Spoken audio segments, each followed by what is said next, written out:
XM214 and Internet 896, Cavs on Internet 885. 8 p.m., Minnesota Timberwolves take on the San Antonio Spurs. Timberwolves on Sirius 119 XM213 and Internet 897, Spurs on Internet 906. 9 p.m., Portland Trailblazers take on the Detroit Pistons. Blazers on Sirius 209 XM215 and Internet 904, Pistons on Internet 888. 9:30 p.m., LA Clippers face the Sacramento Kings. Clippers on Sirius and XM channels 86 Internet 892, Kings on Internet 905.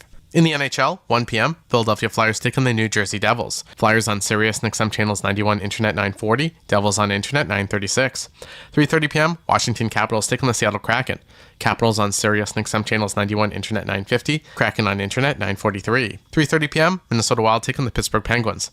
Wild on Sirius 208 XM219 and Internet 933, Penguins on Internet 941. 5 p.m., Carolina Hurricanes face the Winnipeg Jets. Hurricanes on Sirius 209 XM220 and Internet 924, Jets on Internet 951. 6 p.m., New York Rangers take on the Columbus Blue Jackets. Rangers on Sirius and XM channels 91 Internet 938, Jackets on Internet 927. 8 p.m., Vegas Golden Knights take on the LA Kings. Knights on XM219 Internet 949, Kings on Internet 932. 9 p.m., Vancouver Canucks take on the Dallas Stars. Canucks on Sirius and XM channels 167 Internet 948, Stars on Internet 928. 9 p.m., Anaheim Ducks take on the New York Islanders. Ducks on Sirius and XM channels 91 Internet 920, Islanders on Internet 937. On the PGA Tour at 1 p.m., catch full coverage of the Arnold Palmer Invitational on Sirius XM and Internet channels 92. In Serie A, 2:45 p.m., Juventus faces Atalanta on Sirius XM and Internet channels 157. In NCAA College men's basketball, noon, Michigan State faces Michigan. Michigan State on Sirius 160 XM 195 and Internet 957. Michigan on Sirius 162 XM 196 and Internet 958. 12:30 p.m. Nebraska faces Iowa. Nebraska on XM 382 Internet 972. Iowa on XM 381 Internet 971. 1 p.m. Rutgers faces Minnesota. Rutgers on XM and Internet 372. Minnesota on XM 383 Internet 973. 3 p.m. Washington faces Oregon. Washington on XM 385 Internet 975, Oregon on XM 384 Internet 974. I'm Frank Trachtenberg with your Sirius XM sports schedule for Sunday, March the 9th. All times are Eastern, and please remember, all games, times, and channels are subject to change. Check SiriusXM.com for the latest updates. In the NASCAR Cup Series starting at 2:30 p.m., catch full coverage of the Shriner Children's 500 on SiriusXM and Internet channels 90.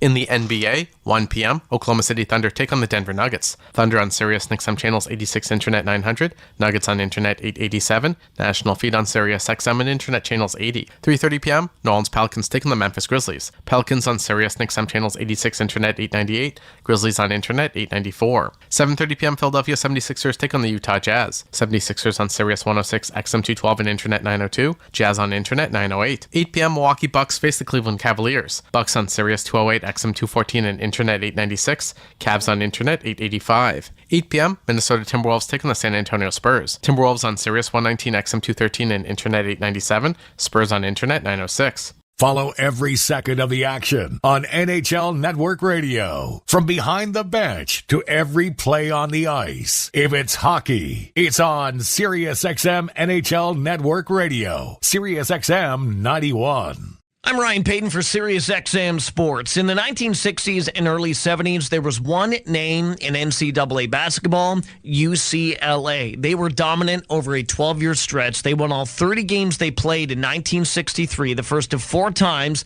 they would go undefeated during their run. 2 more titles and another undefeated season followed in the next 3 years. And then maybe the greatest player in collegiate history joined the team.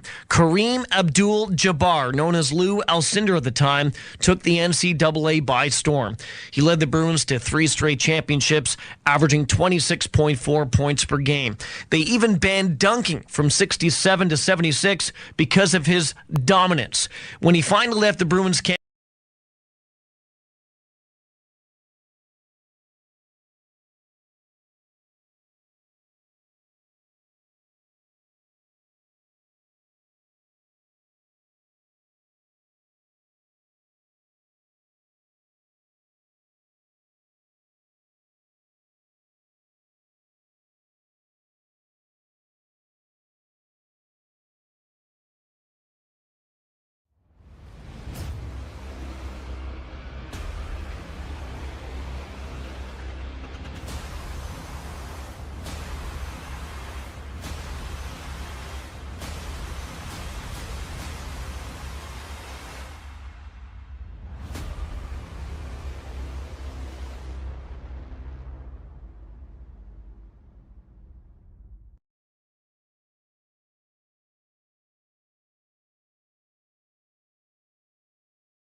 Cheers, insiders!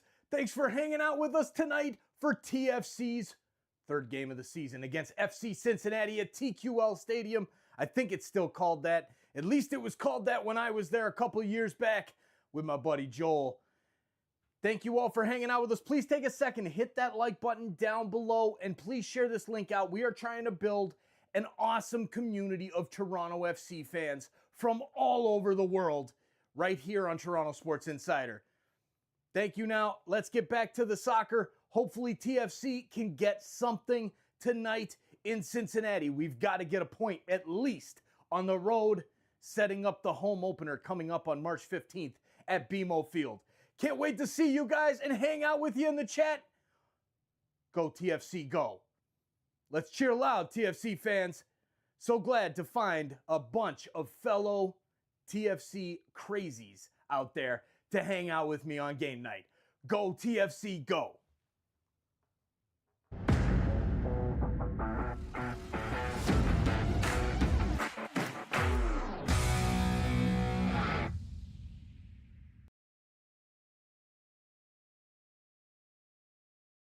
Padres on internet 862. 4:10 p.m. Arizona Diamondbacks taking the Texas Rangers. Diamondbacks on internet 840. Rangers on internet 867. 4:10 p.m. LA Angels taking the Cincinnati Reds. Angels on internet 853. Reds on internet 847. 4:10 p.m. Seattle Mariners taking the Colorado Rockies. Mariners on internet 864. Rockies on internet 849. In MLS, 5 p.m., Inter Miami takes on Charlotte FC on Sirius XM and internet channels 157. Spanish feed on internet 1999. 7 p.m. LA Galaxy face the St. Louis City SC on Sirius XM and internet channels 157, Spanish feed on internet 1999. I'm Frank Trachtenberg with your Sirius XM sports schedule for Sunday, March the 9th. All times are Eastern, and please remember, all games, times, and channels are subject to change. Check SiriusXM.com for the latest updates. In the EPL, 10 a.m., Chelsea faces Leicester. Chelsea feed on internet 1925, Leicester on internet 1950, national feed on Sirius XM and internet channels 157. 10 a.m., Tottenham faces Bournemouth, Tottenham feed on internet 1985, Bournemouth on internet 1910. 12:30 p.m., Manchester United faces Arsenal, with the Manchester United feed on internet 1965, Arsenal on internet 1900, national feed on Sirius XM and internet channels 157. In Major League Baseball, 1:05 p.m., Houston Astros taking the Miami Marlins, Astros on internet 851, Marlins on internet 855. 1:05 p.m. St. Louis Cardinals taking the New York Yankees on internet 865. 1:05 p.m. Boston Red Sox taking the Atlanta Braves. Red Sox on internet 844. Braves on internet 842. 1:05 p.m. Baltimore Orioles taking the Minnesota Twins. Orioles on internet 843. Twins on internet 857. 1:05 p.m. Detroit Tigers taking the Pittsburgh Pirates. Tigers on internet 850. Pirates on internet 861. 1:05 p.m. Philadelphia Phillies take on the Baltimore Orioles on internet 860. 1:05 p.m. Tampa Bay Rays take on the Toronto Blue Jays. Rays on internet 866. Blue Jays on internet 868. 1:10 p.m. New York Mets face the Washington Nationals. Mets on internet 858. Nationals on internet 869. 4:05 p.m. LA Dodgers take on the A's on internet 854. 4:05 p.m. Cleveland Guardians take on the Chicago White Sox on internet 848. 4:05 p.m. The A's take on the Arizona Diamondbacks on internet 841. 4:05 p.m. Kansas City Royals take on the Milwaukee Brewers on internet 852. The PGA Tour comes to life on Sirius XM. It's your destination for everything on the tour. Hear live hole-by-hole coverage and expert analysis. PGA Tour Radio, Sirius XM 92. I'm Mick Kern with It Happened in Baseball. Beginning in 1994, Major League Baseball introduced the wild card concept to the pennant race. Both the National and American League split into 3 divisions each, and the wild card qualifier was the team with the best record that did not win a division title. But the loss of the last part of the 94 season, including the postseason, put all of that on hold until the following year. In a season where Mickey Mantle passed away and Derek Jeter made his Major League debut, the New York Yankees were the first ever AL wildcard team, finishing 7 games behind the Red Sox. It was also Don Mattingly's only postseason appearance after 14 years in pinstripes. He batted .417 and had 6 RBI in a 5-game ALDS loss to the Mariners. The Colorado Rockies were the first ever NL wildcard team. Heading into the 2015 season, 6 times the wildcard team has gone on to win the World Series. The first to do it, the 1997 Florida Marlins. They also won the 2003 World Series, again as a wildcard entry. It's the only 2 times the now Miami Marlins have even qualified qualified for the postseason. The 0-2 Angels, the 0-4 Red Sox, the 11 Cardinals, and the 14 Giants all won the World Series as wildcard teams. That Red Sox win was their first championship in 86 years. Boston has been a wildcard team 8 times. On 6 occasions, the wildcard team has made it to the World Series, only to come up short, including the 2014 Royals. In 2012, baseball added a second wildcard team, which sets up a winner-moves-on one-game showdown between the two wildcard clubs. For It Happened in Baseball, I'm Mick Kern.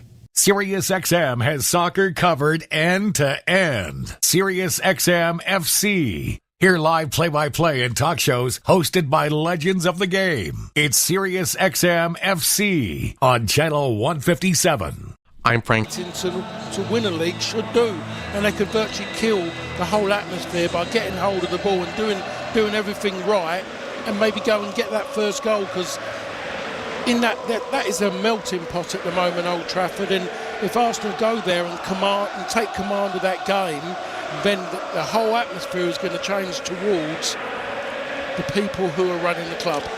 About to get underway, referee is Anthony Taylor, VAR is Paul Tierney. There's a fair amount of black in the Manchester United sections of Old Trafford as the 1958 supporters group asked fans to wear black in protest against the Glazers, and Mikel Arteta's got the memo as well because he's wearing all black as well. Arsenal are going to get us underway in a change strip of turquoise and purple. Manchester United kicking from right to left in red and white with black socks, and we're just about to get underway for a Premier League classic.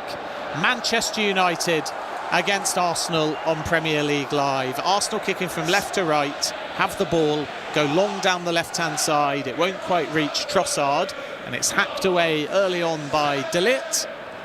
Full house here, as you would expect.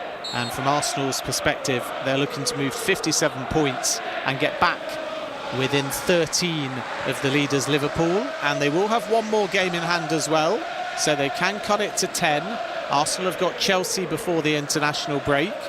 Manchester United, Onana, Mazraoui, De Ligt, Lindelof, Dalot, Yoro, Casemiro, Eriksen, Garnacho, Fernandes, Xerxes, Arsenal, Raya, Calafiori, Saliba, Gabriel, Timber, Partey, Rice, Marino, Odegaard, Trossard and Nwaneri, with Martinelli fit again to take his place on the bench. Raya to Odegaard, who scoops it forwards down the left-hand side. First touch for Declan Rice.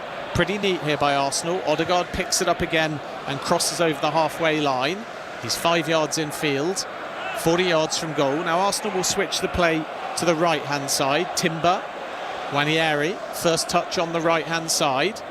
Odegaard again, his third touch within this move. Now he's on the right-hand side, on the edge of the area. Eriksen not particularly tight. Back it goes to Thomas Partey, who just chips it to Timber, who's onside. Can't quite glance it into the path of Trossard. And Manchester United able to get the ball clear. I think we're just going to see a lot of this throughout this game as Arsenal on the ball. The one thing about it with Arsenal is that generally teams are quite happy for them to have it because they don't break down teams. They haven't got that creativity. Everything's about Odegaard and about what he does, but they haven't got midfield players who are going to run beyond. Timber on the right-hand side from the throw-in, runs into trouble. Dalot stood tall, and now Manchester United should be able to clear. 2 minutes gone. Eriksen picks it up in central midfield, interchanges with Xerxes. Odegaard is in the way, and Arsenal have it again. Manchester United are going to have to get used to having very little possession if the game continues this pattern. Arsenal yet to find that killer pass. 2 minutes gone. Nwaneri against Dalot. That will be an interesting battle.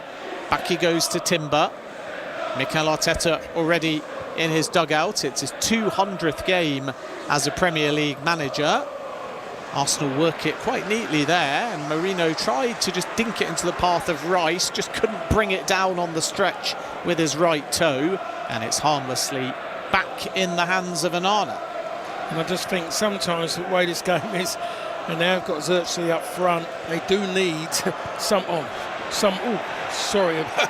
don't know what Onana was just doing there. He just put Euro just in so many big problem.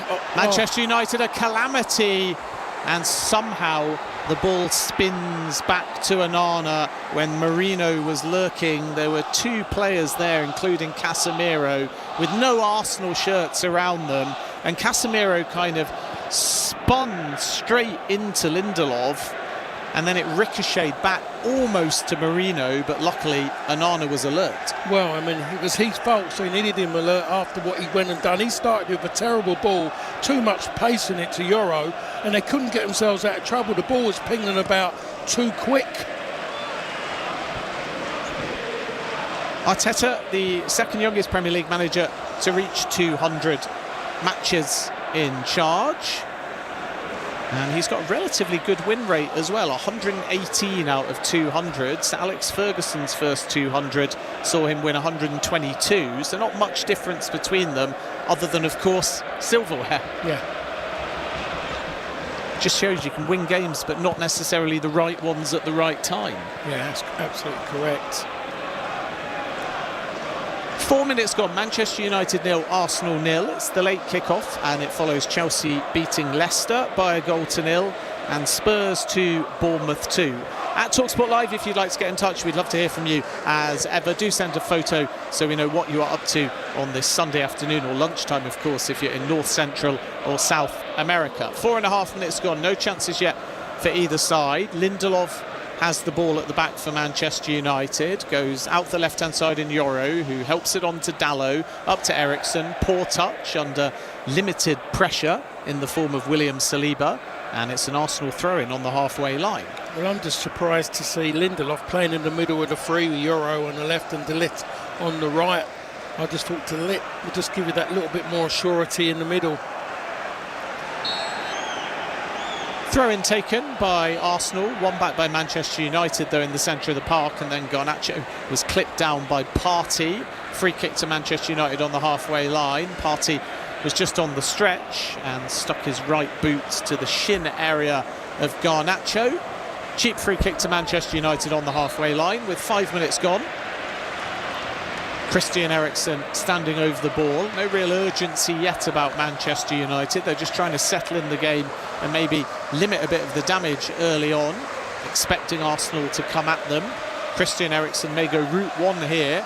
Xerxes just on the edge of the area, lumped in by Eriksen. It wasn't a bad ball, but it bounces in the box. Casemiro fell to the deck, and it doesn't reach Euro at the near post. It wasn't a bad ball. He was always looking for Casemiro. Casemiro, in a way, was held round the waist by Declan Rice, and there's no point moaning about it. You're just not going to get those kind of fouls, to be perfectly honest. But he made a difference, Declan Rice, just getting his arm round him and taking away. It stopped him getting that full jump.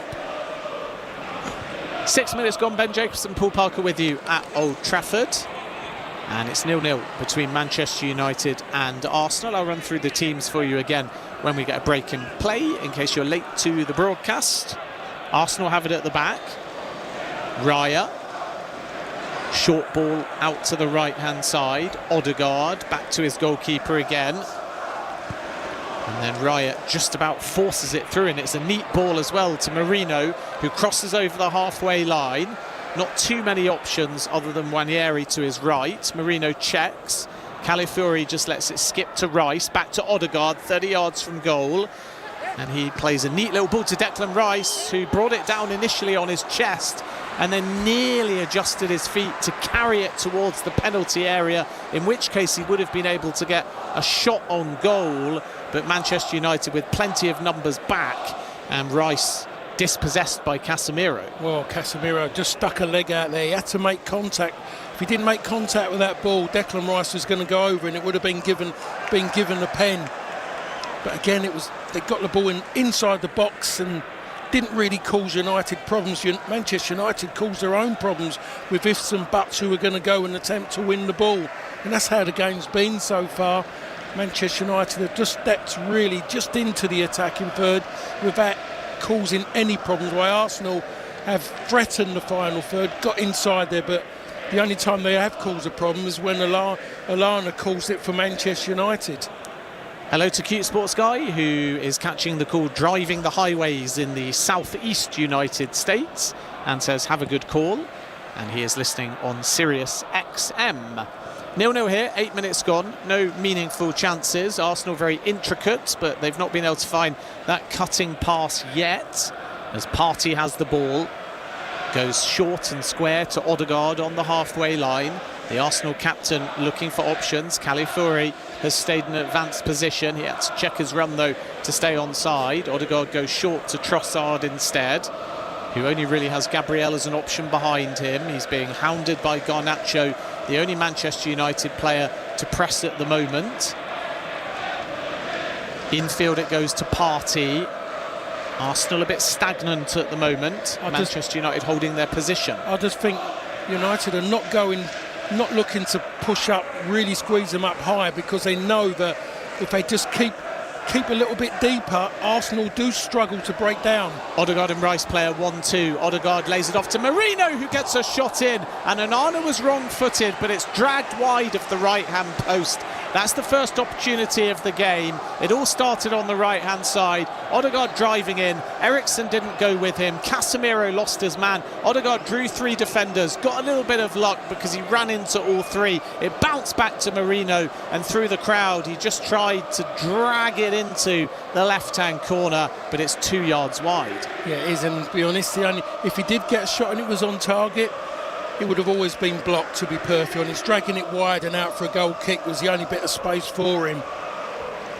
Slight worry here for Manchester United as Lenny Yoro has gone down, getting a bit of spray to the right foot. Doesn't appear to be anything too significant, and wasn't a contact injury, but sometimes the innocuous ones are cause for alarm. As we saw, of course, a few weeks ago with Lisandro Martinez. And Manchester United with a thin bench. Mee and Harrison, both goalkeepers. Højlund, Heaven, Amas, Collier, Obi, Fletcher and Morehouse. 10 minutes gone, Manchester United 0, Arsenal 0.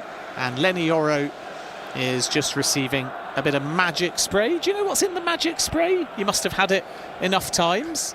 It's just a cold spray. It's just like a little quick freeze. To be honest, it's something about it makes you feel better in your head. And I bet you hasn't changed from my time till now. That's all it is. It doesn't do anything.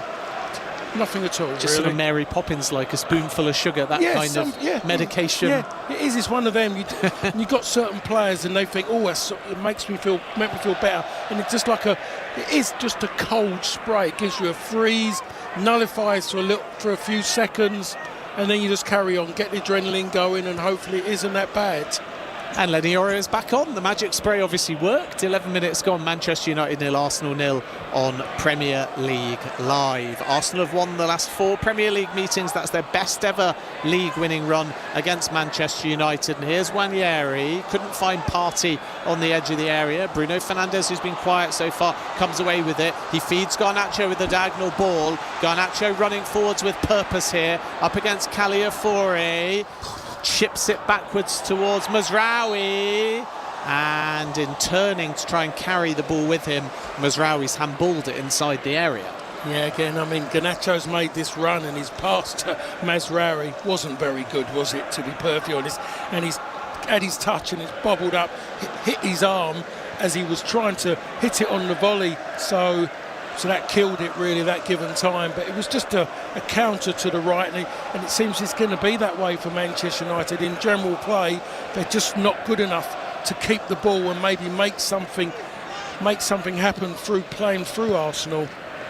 12 minutes gone, chances few and far between. Manchester United have lost 7 of 14 home games in the Premier League this season. They've never lost more home games in a full Premier League season. There's lots of history making that is unwanted for Manchester United. They've conceded the first goal in 9 of the last 10 home games, and they've yet to beat a current top 8 side at home in the Premier League this season. From Arsenal's point of view, though, the goals have dried up in recent games, most notably in that home 1-0 loss to West Ham, but they are coming off the back of that 7-1 rout over PSV. Odegaard has the ball. He's 30 yards from goal and up against Christian Eriksen, a matchup that you would think he'll like throughout the afternoon. He lays it off on the right-hand side to Nwaneri.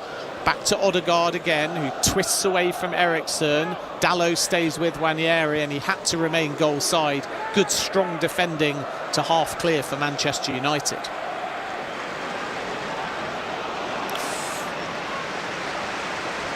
So 0-0 here.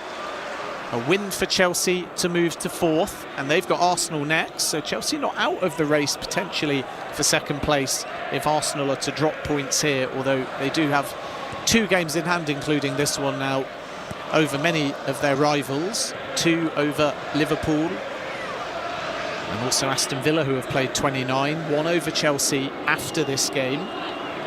So you'd expect Arsenal to finish at worst second, but they're going to have to find a way of reigniting their Premier League scoring. Kai Havertz, Gabriel Jesus both injured. Here's Declan Rice, he can chip in with a few. Laid off to Nwaneri again, who's up against Dalot. Dalot's won the early stages of that battle. Odegaard on the right-hand side. He's 5 yards in field. He goes backwards to Timber and then up to Nwaneri, who's dispossessed, and Bruno Fernandes comes storming forwards on a counter-attack. He lays a well-weighted ball off to Garnacho inside the area. It's a bit of a cross shot, and it was tame. Doesn't even go out of play, though, and Xerxes picks it up on the left-hand side. Yeah, it wasn't. Again, Garnacho, no-end product. He just hit and hope there, to be perfectly honest. But they still got the ball. Didn't have a ton of options in the box because Xerxes had stayed wide. Dalot has it now on the left-hand side. Interchanges with Xerxes, and then it's left too short for Casemiro, and Odegaard brings it away comfortably down the right-hand side. Manchester United have got plenty of numbers back, and Bruno Fernandes makes a sliding challenge to take the ball off Nwaneri. And it'll be an Arsenal throw-in on the halfway line, right in front of Mikel Arteta. Ruben Amorim is wearing a sleeveless puffer jacket, pointing, orchestrating, animated, far more so at the moment than Mikel Arteta. 15 minutes gone, Manchester United 0, Arsenal 0 on Premier League Live. Chipped forwards looking for Marino, doesn't find him. Nwaneri gets pickpocketed on the edge of the area by Casemiro. Manchester United give it away. Bruno Fernandes, very cheap. Declan Rice picks it up. He's 20 yards from goal. Out the left-hand side, Caliafore, deflected cross off Mazraoui, corner to Arsenal. Now, this is what Arsenal want, really. They're a team who aims just to get corners. We're going to see them set up. I'm sure the cameras will pan in on the free kick coach as well, just to let everyone know. And it's just about United just taking responsibility, to be perfectly honest. 12 goals from set pieces, though, in 21 games after beating Tottenham on the 15th of January. But after that, no goals in 43 Premier League corners, this being the 44th. So they are in a bit of a corner scoring drought. With a company at Manchester United who give away so many goals from set pieces. Declan Rice with the corner on the far left-hand side into the 6-yard area, punched away by Onana. Odegaard picks it up. He's 5 yards in field on the left-hand side, out to Partey. Chipped in now to the edge of the area in Timber, back to Partey. That was a decent ball in, and Onana looked a bit lost there. Xerxes glances it away, only as far as Odegaard, who chips it in, an angled ball, again towards the 6-yard area. Dalot gets his head to it. Partey, though, is there and will choose to let the ball roll out for an Arsenal throw-in near right-hand side, level with the penalty area. Arsenal just building a bit of momentum now. They certainly are, but it's still not really putting Manchester United under a lot of pressure. If this was to half-time now, Manchester United would be happy to be in this position and not really being stressed. The only time that I think there's any stress if there's an involvement with Onana. We just seen there he got caught out with that cross from Partey. He just started to move before he got idea what the flight of the ball was going to be. 17 minutes gone, Manchester United 0, Arsenal 0 on Premier League Live. Ruben Amorim has made a slow start to his time at Manchester United. He's seen his side win 5 games and lose 8 of his first 16 in the Premier League, drawing the other 3. And only 5 teams have taken fewer points during that time in the Premier League. Here's Garnacho, though, goes through the legs of Trossard, out to Mazraoui on the right-hand side. His cross looked quite dangerous there, but it's blocked, and it needed to be by Declan Rice, because Xerxes had floated into a dangerous central position around the penalty spot. And now Arsenal on the counter-attack come forwards, and it looked like Lindelof just sort of grabbed Marino, not in a malicious way, but had his hand around Marino's throat, and Marino went down to the ground, but he doesn't get a free kick, meaning Manchester United have it at the back. Well, I think Marino tried to actually fight that situation off. He would have got the foul, but because he decided to drop with the floor, Anthony Taylor just went no. He just threw his arms up. For me, I'm quite pleased with that. I'm quite sure he's going to do something that's going to annoy me. But at this moment in time, I'm quite pleased with what he's done now. Manchester United making 2 changes from their 1-1 draw with Sociedad. One of them is in force. Patrick Dorgu suspended for the game. Rasmus Højlund has dropped to the bench. And Manchester United bringing in Christian Eriksen, who is playing behind Joshua Zirkzee, who's leading the line at the moment. Garnacho part of that front 3 as well. Lindelof coming into the side too. So it's Onana, De Ligt, Lindelof, Yoro, Mazraoui, Bruno Fernandes, Casemiro and Dalot, Garnacho, Eriksen and Zirkzee. Here's Martin Odegaard, who tries a snapshot out of nothing, 30 yards out. He was central, no real power behind it. It bounces once, and Onana makes a comfortable stop. Yeah, I just see the following up here by Marino, because everyone's aware that Onana has this habit of pushing things out into people's paths. But again, I've just seen it just about 30 seconds ago. The ball goes in again to Zirkzee, and the 7th time the ball's gone into his feet, and he's got his back to Arsenal goal. He gives the ball away. You want someone in a game like this. You want someone to play off, someone you give it into, who will keep it for you, keep possession. But it keeps bouncing off of him every single time, and Arsenal do what they're doing now. Partey to Timber, who drives forwards, lays it off to Wanieri, who balloons a cross up in the air, far too high for Declan Rice, and it spins out for a goal kick. Hello to Karina, who's listening whilst driving on a breezy cold day in New York and hoping to get a victory for the Gunners to keep the title race alive. Let's go Arsenal, Karina says. And hello to Benjamin Schneider, who is listening whilst driving through a rainy Alabama and enjoying the call. It's very rare, actually, where we're able to be smug and say the British weather is nicer than some of you who are driving and listening in North Central or South America. It's breezy and cold in New York. It's rainy in Alabama.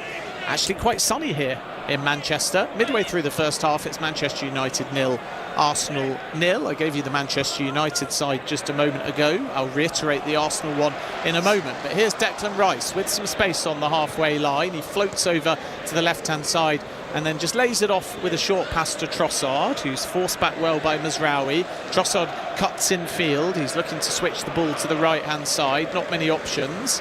Eventually, he'll find Timber. And now Saliba gets the touch. Partey, Trossard again. Arsenal passing it around in triangles, not really going anywhere at the moment. Everyone's behind the ball for Manchester United. Ranieri has it on the right-hand side now. 4 goals and 1 assist for him since the festive period. Now here's Trossard again, who always orchestrates things for Arsenal. Odegaard, Wanieri, Timber. Once again, everyone getting a touch for Arsenal. Saliba has it. He's 30 yards from goal as Arsenal switch it from right to left. Calafiori to Trossard. Checked back again. This time, De Ligt staying close. And Arsenal all the way back to the halfway line. That's better by Manchester United. Although De Ligt then slips and Trossard is able to turn him. Infield it goes to Partey. He's 40 yards from goal, centrally. Zirkzee is the closest player to him. Partey looking for options, takes a bit long on the ball, eventually finds Timber. Declan Rice, the former West Ham man. Now Odegaard, right on the edge of the area, on the right-hand side, up against Christian Eriksen. Toe pokes it to Timber, who drives against Dalot down the right-hand side. Again, Manchester United keeping their shape well. Casemiro half clears, only as far as Odegaard. Arsenal just not really going anywhere. No, I mean, this is typical Arsenal and what they do. They just can't, they just struggle to break teams down. You know, this could be anybody and it'd be something very similar. And what they do, they just haven't got that. They talk about, oh, if only had the centre forward, well, you still have to give the centre forward food and drink. Arsenal don't do that as a team. They don't create enough opportunities. Arsenal with Raya, Timber, Saliba, Gabriel and Calafiori, Odegaard, Partey and Rice, Guarnieri, Marino and Trossard. And a reminder, Gabriel Martinelli is fit enough to be on the bench for Arsenal. At TalkSport Live, if you'd like a shout out, we'd love to hear from you. Ben Jacobson, Paul Parker with you. Great to have your company on, for the first time this season, a sunny Manchester afternoon. Lovely long ball to Dalot there, who brought it down impeccably. Timber comes to half cut it out. It falls to Bruno Fernandes, 30 yards from goal. He prods it out to Eriksen, who's got an opportunity here to put the ball in the box. He whips it towards the back post. It finds Garnacho on the edge of the area on the right-hand side, up against Calafiori. He drives towards the byline.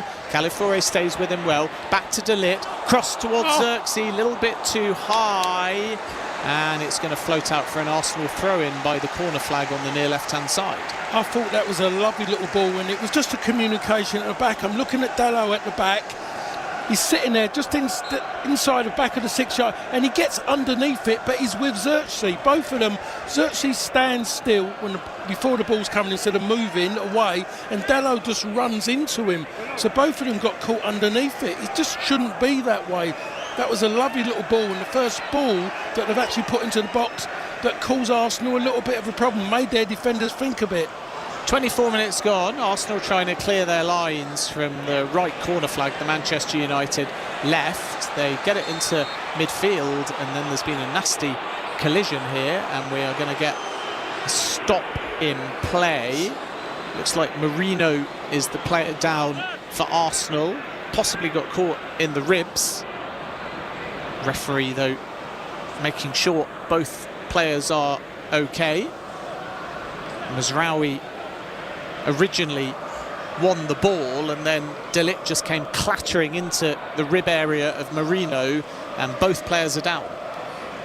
Yeah, I don't know who should have got that, but I think there was too many chefs in the kitchen there, wasn't there? What happened there? But I mean, they both got up and they're okay.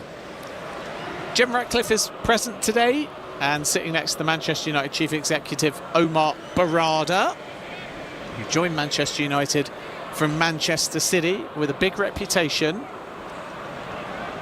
But he could go down in history as the CEO, and of course Ratcliffe, the minority owner that sees Manchester United record their worst Premier League finish. It's hard, isn't it, Paul, to see Manchester United, whatever happens, getting above 8th. No, it isn't good, and just one of those things you want it to change, but at this moment in time you just can't see a change. And I don't just mean this season.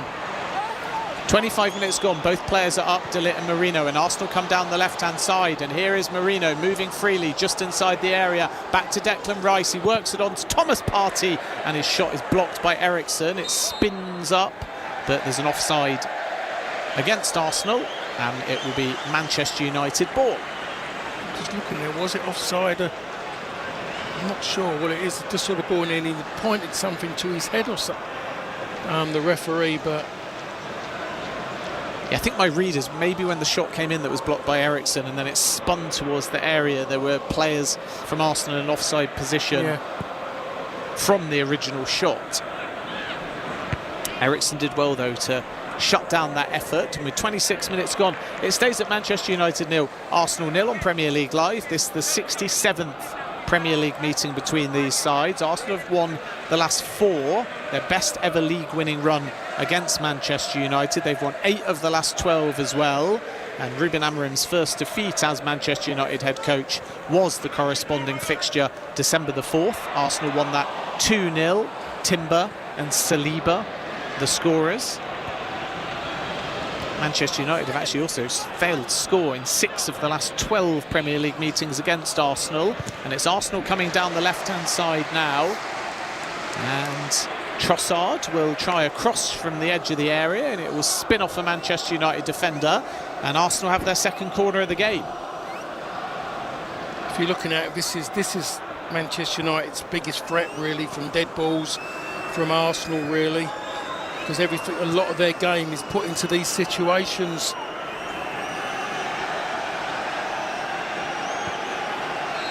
Arsenal corner, far left-hand side, in swinger, Saliba at the near post, Timber almost standing out of play.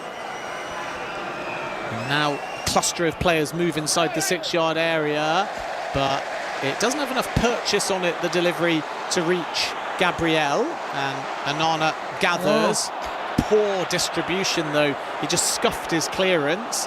Luckily got a bit of distance on it, but Declan Rice picks it up, and Manchester United do have plenty of numbers back. Rice infield, first Partey and now Odegaard, who's happy to check backwards under a bit of pressure from Bruno Fernandes. I mean, Annan had all the time in the world there. Yeah, in the end, he wasn't going to go early, so I don't know why he rushed it in the end and tried to chase it, because he was looking for Xerxes, and he had 2-3 Arsenal players around him, and we know he isn't blessed with pace as well, so why he done that, I really don't understand.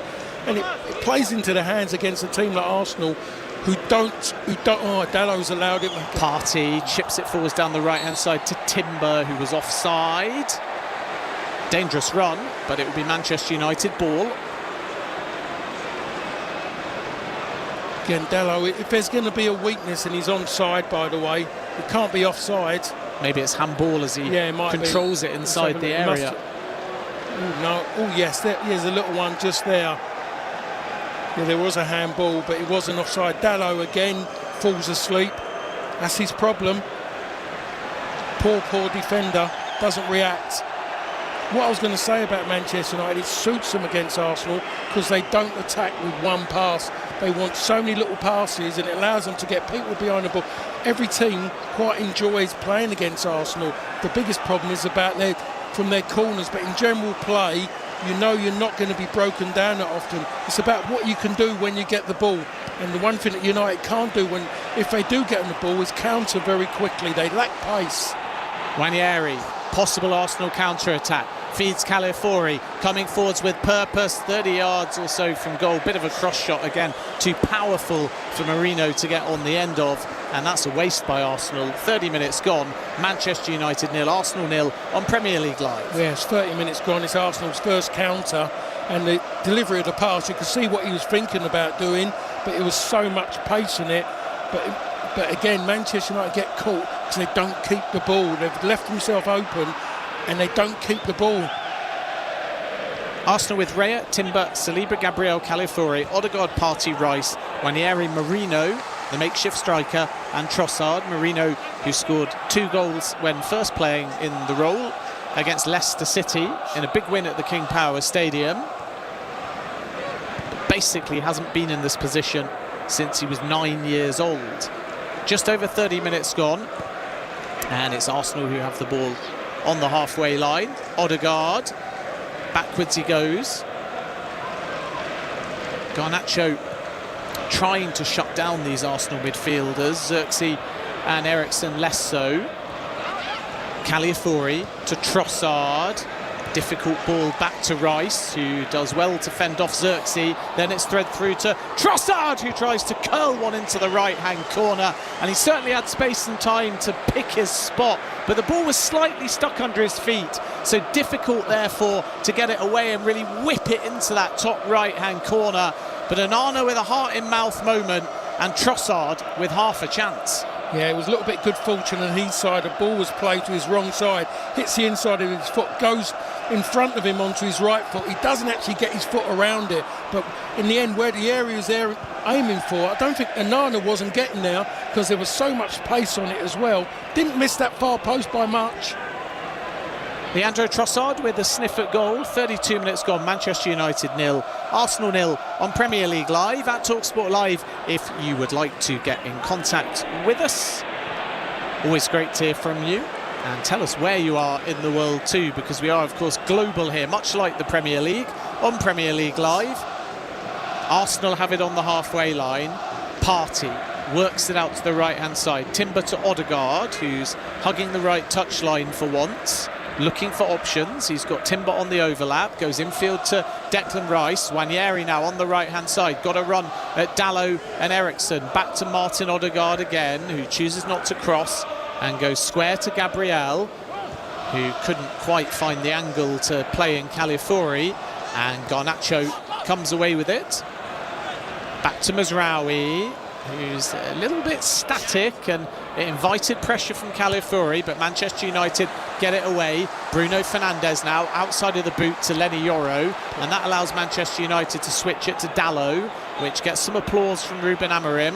There's space on the right-hand side if Bruno Fernandes looks up and switches the play. Instead, he plays a neat 1-2 with Christian Eriksen and then nearly laid it off to Joshua Zirkzee, but there was a better option in Garnacho on the right-hand side. And now Garnacho needs to get back because Arsenal have at least the chance to counter-attack. Merino to Trossard.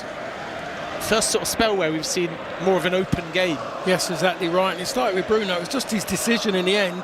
His choice of pass was the wrong one. It was definitely out to his right. Odegaard chips it forwards. Ooh, and that was a golden opportunity there for Trossard. I thought when the ball was originally played forwards that maybe it was a bit too heavy, but it seemed to hang in the air, and Trossard just took his eye off it, and it runs through to Onana. Yeah, they just need to, maybe Arsenal, go with a little bit more on their counters. They don't really counter with any great purpose. No tempo. I think there's an opportunity for them to score, at least make a decent opportunity if they countered quicker. Now at the other end, Eriksen to Dalot, but back it goes to Yoro. Not sure why one of those two didn't previously cross it from the left-hand side. Instead, Yoro finds it backwards to him and 40 yards from goal, and now Arsenal have got everyone behind the ball. Yeah, they're just too slow with the ball, Manchester United, when they get on it. Arsenal get everyone back and they're quite disciplined away. Given away there, too short ball. The intent was Lindelof to De Ligt, but it allows Arsenal a counter-attack. Odegaard picks it up on the edge of the area, lines it up left-footed, and Eriksen makes a really important block there. It spins to Partey. Now Merino, still 30 yards from goal, centrally on the edge of the area. Diagonal ball to the right-hand side in Timber, and now Declan Rice back to Odegaard again, who had an age to actually unleash that block shot and perhaps took too long, allowing Eriksen to make the block. Rice, his cross takes a little deflection, spins up in the air. It was awkward for Lindelof, he gets his head to it. Dalot brings it down by the touchline. He's in a battle with Trossard, who's switched sides, and he does well to shepherd it out of play. Last touch off Trossard, Manchester United throw. Yeah, again, they've put themselves under pressure and they've got away with it in certain ways. I just think more direct teams would have got in there and made an opportunity out of it. Arsenal are not really direct when they go on counters. They do, for me, have far too many touches, far too many passes as well. Manchester United give it away from the throw-in though, and here come Arsenal again. 10 minutes to go until the break. There won't be much added time. It was only that collision in the centre of the park between De Ligt and Merino. Nwaneri, who has been lively, he's trying to beat Dalot here and does. Dangerous ball in, and that was a really good header away by Lindelof, and Eriksen will complete the clearance. Then Zirkzee falls to the ground, doesn't get a foul. I think he went down too easily. It's not a foul. He started to lean back. He just leaned back, and Saliba's he's just stepped away from him and he's fallen over. Anthony Taylor's told him that as well, but what does he do, Zirkzee? He turns to the bench and wants to put his arms out. Get back. That's the idea for your teammates. Get back and make amends. Hello to Eric, who says always enjoy listening to the commentary. He says he's not wearing black in the sun whilst fishing from the beach in South Florida, and he is happy that Chelsea won. Here's Merino to Nwaneri. Infield, slightly heavy touch there by Merino, but Nwaneri gets it back inside the area. Eventually too many around him in red. Yoro half clears. The reference to black is because there was a protest before this game by Manchester United fans, and they encourage supporters to wear black inside the stadium to symbolise what they perceive to be the death of the club. 37 minutes gone, 0-0. I think a lot of people were wearing black in the build-up but have now taken off that black because there's certainly more red now in Old Trafford, perhaps as you'd expect now the match is taking place, but there were several hundred who were part of that protest in the build-up to this game. Partey linked with a move away to Saudi Arabia. Caliafiori, Odegaard, Partey again. Arsenal incidentally have got an Edu replacement in Andrea Berta coming in as sporting director. That should be official next week. Berta, who left Atletico Madrid in January and has been taking English lessons ever since, and he will be the Edu replacement. And his first task will be to find a number 9. Wanieri to Odegaard, who angles in a cross. Rice gets a neat touch to Calafiori, back to Rice again, and then he couldn't quite feed Trossard, who was probably offside anyway. Yeah, again, they just overplayed, they overcooked it in that area. Getting too many touches. Just now, I think we've just got to start now in football now, saying to people, edge of the box, shoot. No one wants to shoot, they want to score this perfect goal. They want to score goals that data says has got more chance 6-7 yards out rather than 18-20 yards. It doesn't make any sense to me. Teams are dropping off, they're scared to touch you in the box, and they're giving you space. Go and use that space by taking shots. Yeah, the lack of shots has certainly made for a very flat first half.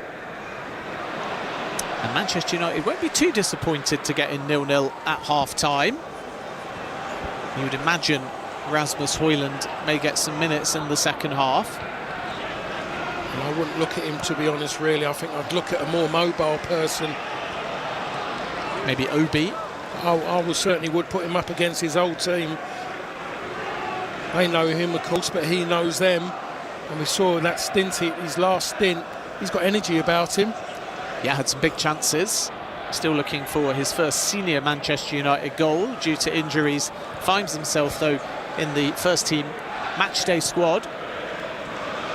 Arsenal passing the ball about without any penetration in the centre of the park. Trossard. Now Timber on the right-hand side, who will just leave that for Wanieri, who didn't watch the line and is offside. Sloppy. As we get a first look at Gabriel Martinelli, a welcome returnee for Arsenal. It's quite a flat game, this one, to be honest. There's been no great sparks or anything.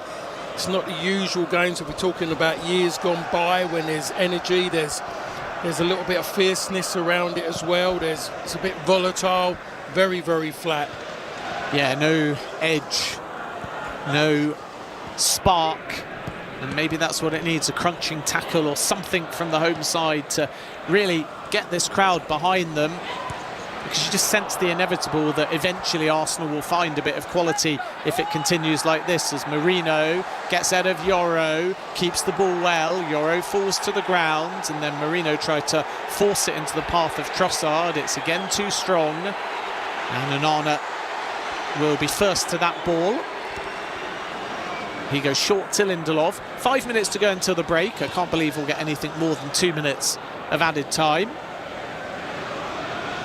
Manchester United struggling to get in the final third, and Arsenal lacking quality. They've had 16 touches inside the Manchester United box, but very few of them have troubled Onana. Not sure how producer James will be able to make first half highs to play you at the end of this. I think I've heard the lad is magical. That's what I've heard. He's going to conjure something. Oh, he's going to have to make something up, borrow something from another game. We'll play you the Chelsea goal in their win over Leicester instead. It was a good strike by Marc Cucurella. 3.5 minutes to go plus added time here. Not too many talking points. Odegaard trying to change that into Rice. Rice toe pokes it out to Calafiori on the left-hand side. He crosses first time. It's dealt with by Lindelof. 50-50 on the edge of the area. And in challenging for the ball, Partey is going to foul Xerxes. Free kick to Manchester United. Bruno Fernandes straight over to Anthony Taylor, saying it was an elbow. More of a flailing arm. Flailing arms. And I think his hand slapped him on the side of the head, to be perfectly honest. Honestly, I don't like it when players try and get other players booked or sent off by telling referees what's happened and keeping on with it, by the way. Xerxes getting some of that magic spray, which Paul has revealed is basically just cold water. But to be honest, no, I think a bit more towards a magic sponge, because you wouldn't want to put a spray near his eyes. So there's a magic spray, a magic sponge, and still I don't know how the referee's magic spray disappears immediately when we see that little white circle for a free kick. Wasn't around in your day, was it? You had to count the 10 yards. Count the 10 yards, and then shuffle forwards. And the idea was that while the referee's counting those 10 yards, you're shifting the ball. Oh, if you're the free kick taker, you're moving it. You're moving it, yeah. Sometimes they took it further away if you were too close to the box. 43 minutes gone. Ben Jacobson, Paul Parker with you. Manchester United 0, Arsenal 0. Xerxes is still down, and the players are using this as an opportunity to have a bit of a drinks break. Just needs that bit of quality to get the game going. Xerxes being assessed for concussion protocol here. So it obviously was quite a painful blow to the side of the forehead. As we get a look at the Arsenal bench again, Raheem Sterling, the Chelsea loanee, is on it. Hasn't really worked out for Sterling. Sterling has also never scored against Manchester United in 27 appearances. And we wait and see whether he gets an opportunity in the second half. This will add a bit of injury time. We're at the 44-minute mark. Xerxes back on his feet, and he will have to exit the field. He's asking the questions. It's amazing, isn't it? Xerxes, he's asking the referee, do I have to go off? The referee's saying go off, and he goes, he's virtually saying why? How long has he been playing? So Manchester United temporarily down to 10 men. Xerxes fine, and he'll be straight back on. And we await the board for half-time. At half-time, we'll look back on the other games. Chelsea beating Leicester by 1-0. Spurs fighting back from 2-0 down to draw 2-2 with Bournemouth. And here at Old Trafford, very few meaningful efforts on goal. And not long left now in a tame first half. Arsenal, though, need to find a way of winning this game if they are to keep the title race alive. 16 points the gap at the moment. Arsenal can get to 10, 13 today if they win, and then they have a game in hand. Given away here by Arsenal, though, on the edge of their own area, and that's driven forwards by Garnacho, and he's clipped by Trossard, and that will be a yellow card as 4 minutes of added time go up, and Manchester United have a free kick right on the edge of the area in a dangerous position. That was positive by Garnacho. It was poor by Arsenal, and Trossard basically had to make the foul there. He takes the booking, and Manchester United can potentially have an effort on goal here. Yeah, we're just seeing that there. Garnacho is kind of a battle of arms, and I think his body starts to go forward, and all of a sudden he's realised, and all of a sudden he's left his legs behind, and that's what Anthony Taylor sees, the legs being left behind, assumes it's a contact, it's foul around the legs, and that's why Manchester United end up maybe with the best opportunity. Well, it is the best opportunity they've had for goal, really. Bruno Fernandes standing over the ball. Everyone else walks away. Five-man Arsenal wall. It's 25 yards from goal, slightly to the right-hand side. Plenty of distance to get it up and over the wall. Can Bruno Fernandes, the Manchester United captain, find an individual bit of brilliance for Manchester United to score against the run of play and give us that spark of quality in a poor first half? 6 now in the Arsenal wall. Bruno Fernandes lining up with a short runner, waiting for Anthony Taylor to blow the whistle. 25 yards from goal. Into added time in the first half. There is the whistle.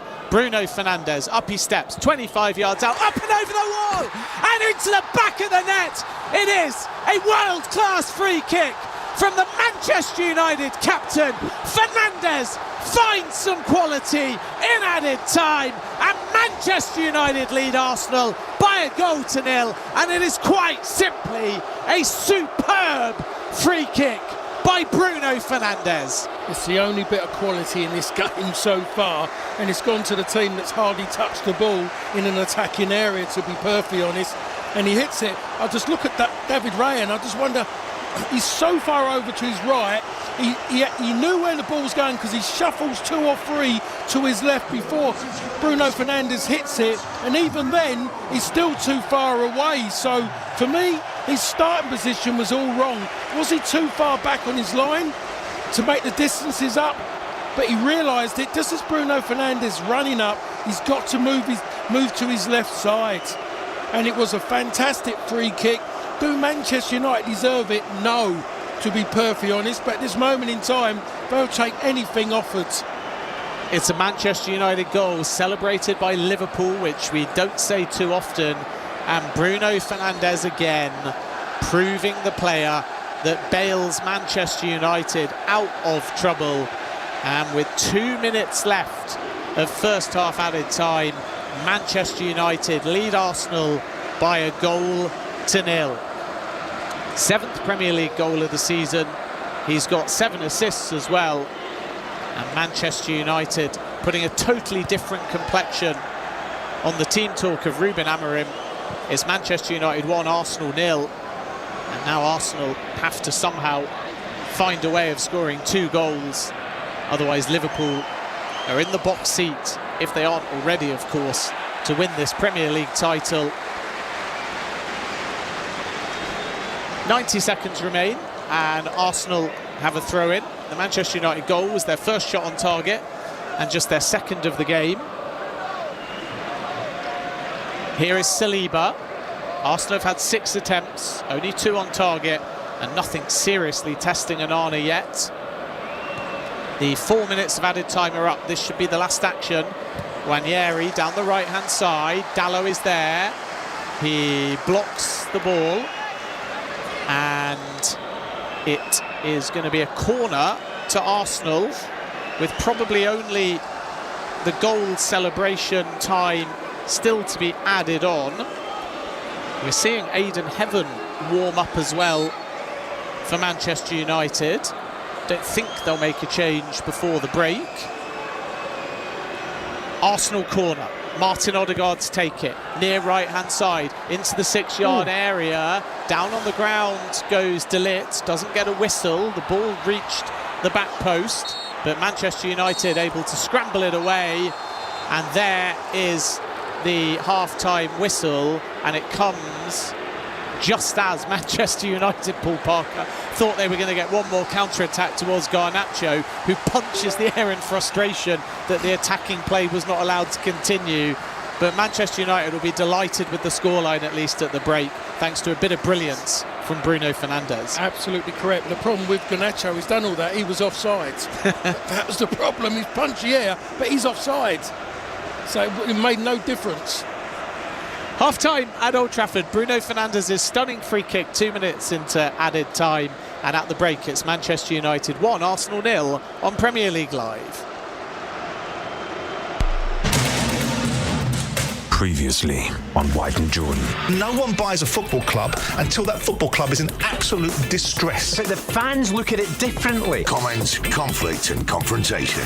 Well, who creates hell most of the time? The media whip up the Ferrari. Hold on. Even better than Carradis. Let me finish this. Here we go. Disagree to disagree. Jim White and Simon Jordan. I mean, do me a favour. Continues weekday mornings from 10 on Talk Sport.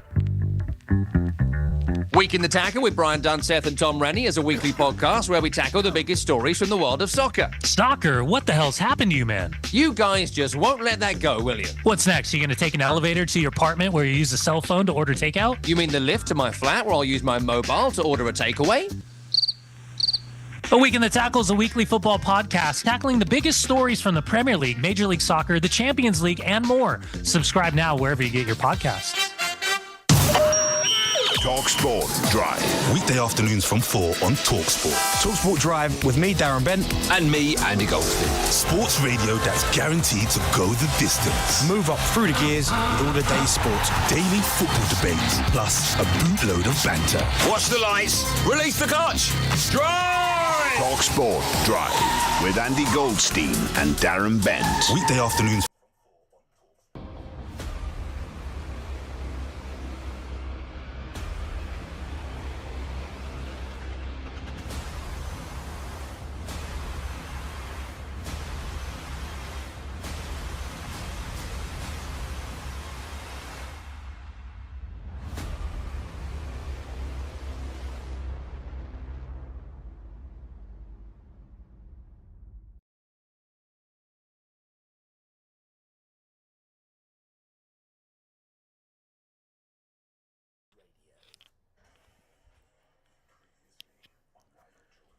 Oof, that is not working.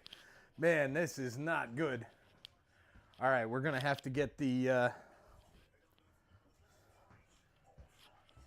I'm wearing the green Manchester United jersey. If you can see the crest here, Manchester United, but it's not working very well. So we're just gonna put this this jersey here and act like this is what it is. So actually, you know what? Let's test it out with this over that, because yeah, maybe we'll see how the audio sounds for when we mic up the kids. All right, here we go. We've got the yeah. See, it's still a little low, but that is, I think I know how to fix that. Let me turn this down. First half, what a goal. What a goal from Bruno Fernandes, captain. Bruno, man, what a, unbelievable. Absolutely unbelievable. All right, let me see if I can't get this thing to calm down. You know what? We're going to just crop that thing out a little bit. It's all learning experience here, ladies and gentlemen. It's all learning experience. Big shout out to Ryan, saying hi to SOP, or CSI, a.k.a. TSI Mike, a.k.a. SOP Mike, a.k.a. everything here. Sons of a Pitch Soccer Central. Big shout out to True as well over there in England. True is just balling out, I think, right now watching this game. He's MIA at the moment. So we're hanging out, we're watching this game. I've got the game up on the TV right here. What a finish to the first half. Bruno Fernandes, great free kick. Pushes it right into the side, man, just past the goalkeeper, up and down over the wall. Beautiful goal. Got some footage of that one as well. So can't wait to hopefully get that uploaded onto a TikTok or whatever. But right now, I am finishing up my lunch, and I'm heading over to Tom's Futsal Championship game at some tournament, wherever the heck it is. So I'm going to do that. I'll be on the road listening to the end of this game, hanging out with you guys in the chat, but not chatting because it'll be mostly a lot of highway driving, I think. We'll talk to you guys afterwards. I'll let the post-game run, as always, for at least 15, 20 minutes, and then we'll go from there. Make sure to be on the lookout for a video from True and myself breaking down a recap of this one, talking about Manchester United. As you know what, I think we might just do a podcast episode. True, we're going to just record for an hour, brother. We're going to talk EAFC.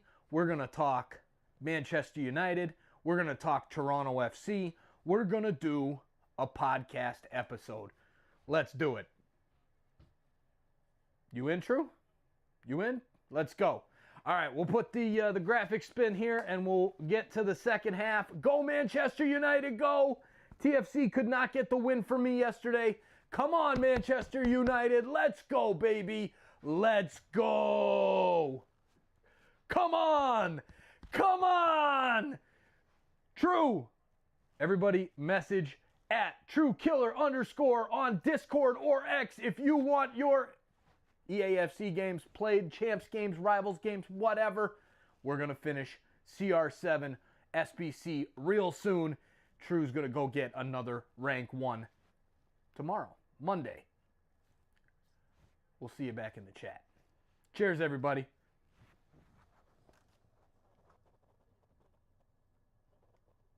I think that's the only way you can look at it. For Arsenal to score 7 goals, for Arsenal to score 3 goals, it's, for me, is something quite rare, and because of the way they play. They can dominate sides, but they need to score early. But as the game goes on, it gets tougher and tougher, and I don't think they've got those players who can make a difference or allowed to make those difference under Arteta. So half-time here at Old Trafford. Bruno Fernandes' stunning free kick in added time is the difference between the sides. Earlier, Chelsea beat Leicester by 1-0. They're 4th in the table, and they play Arsenal next. Marc Cucurella was the scorer in that game. And here's Enzo Maresca speaking after the match, which also saw Cole Palmer miss a penalty. Obviously, you made a change at goalkeeper today. Were you happy with what you saw? I suppose he didn't have much to do. Can we see him maybe keeping his place in the team for the next few? Yeah, the idea is not to change, but we changed in the past. Hopefully, we are not going to change in the future. I think with Jorgensen, we are the clean sheet against Southampton with the Robert today. So this is the idea. And just lastly, back into fourth now.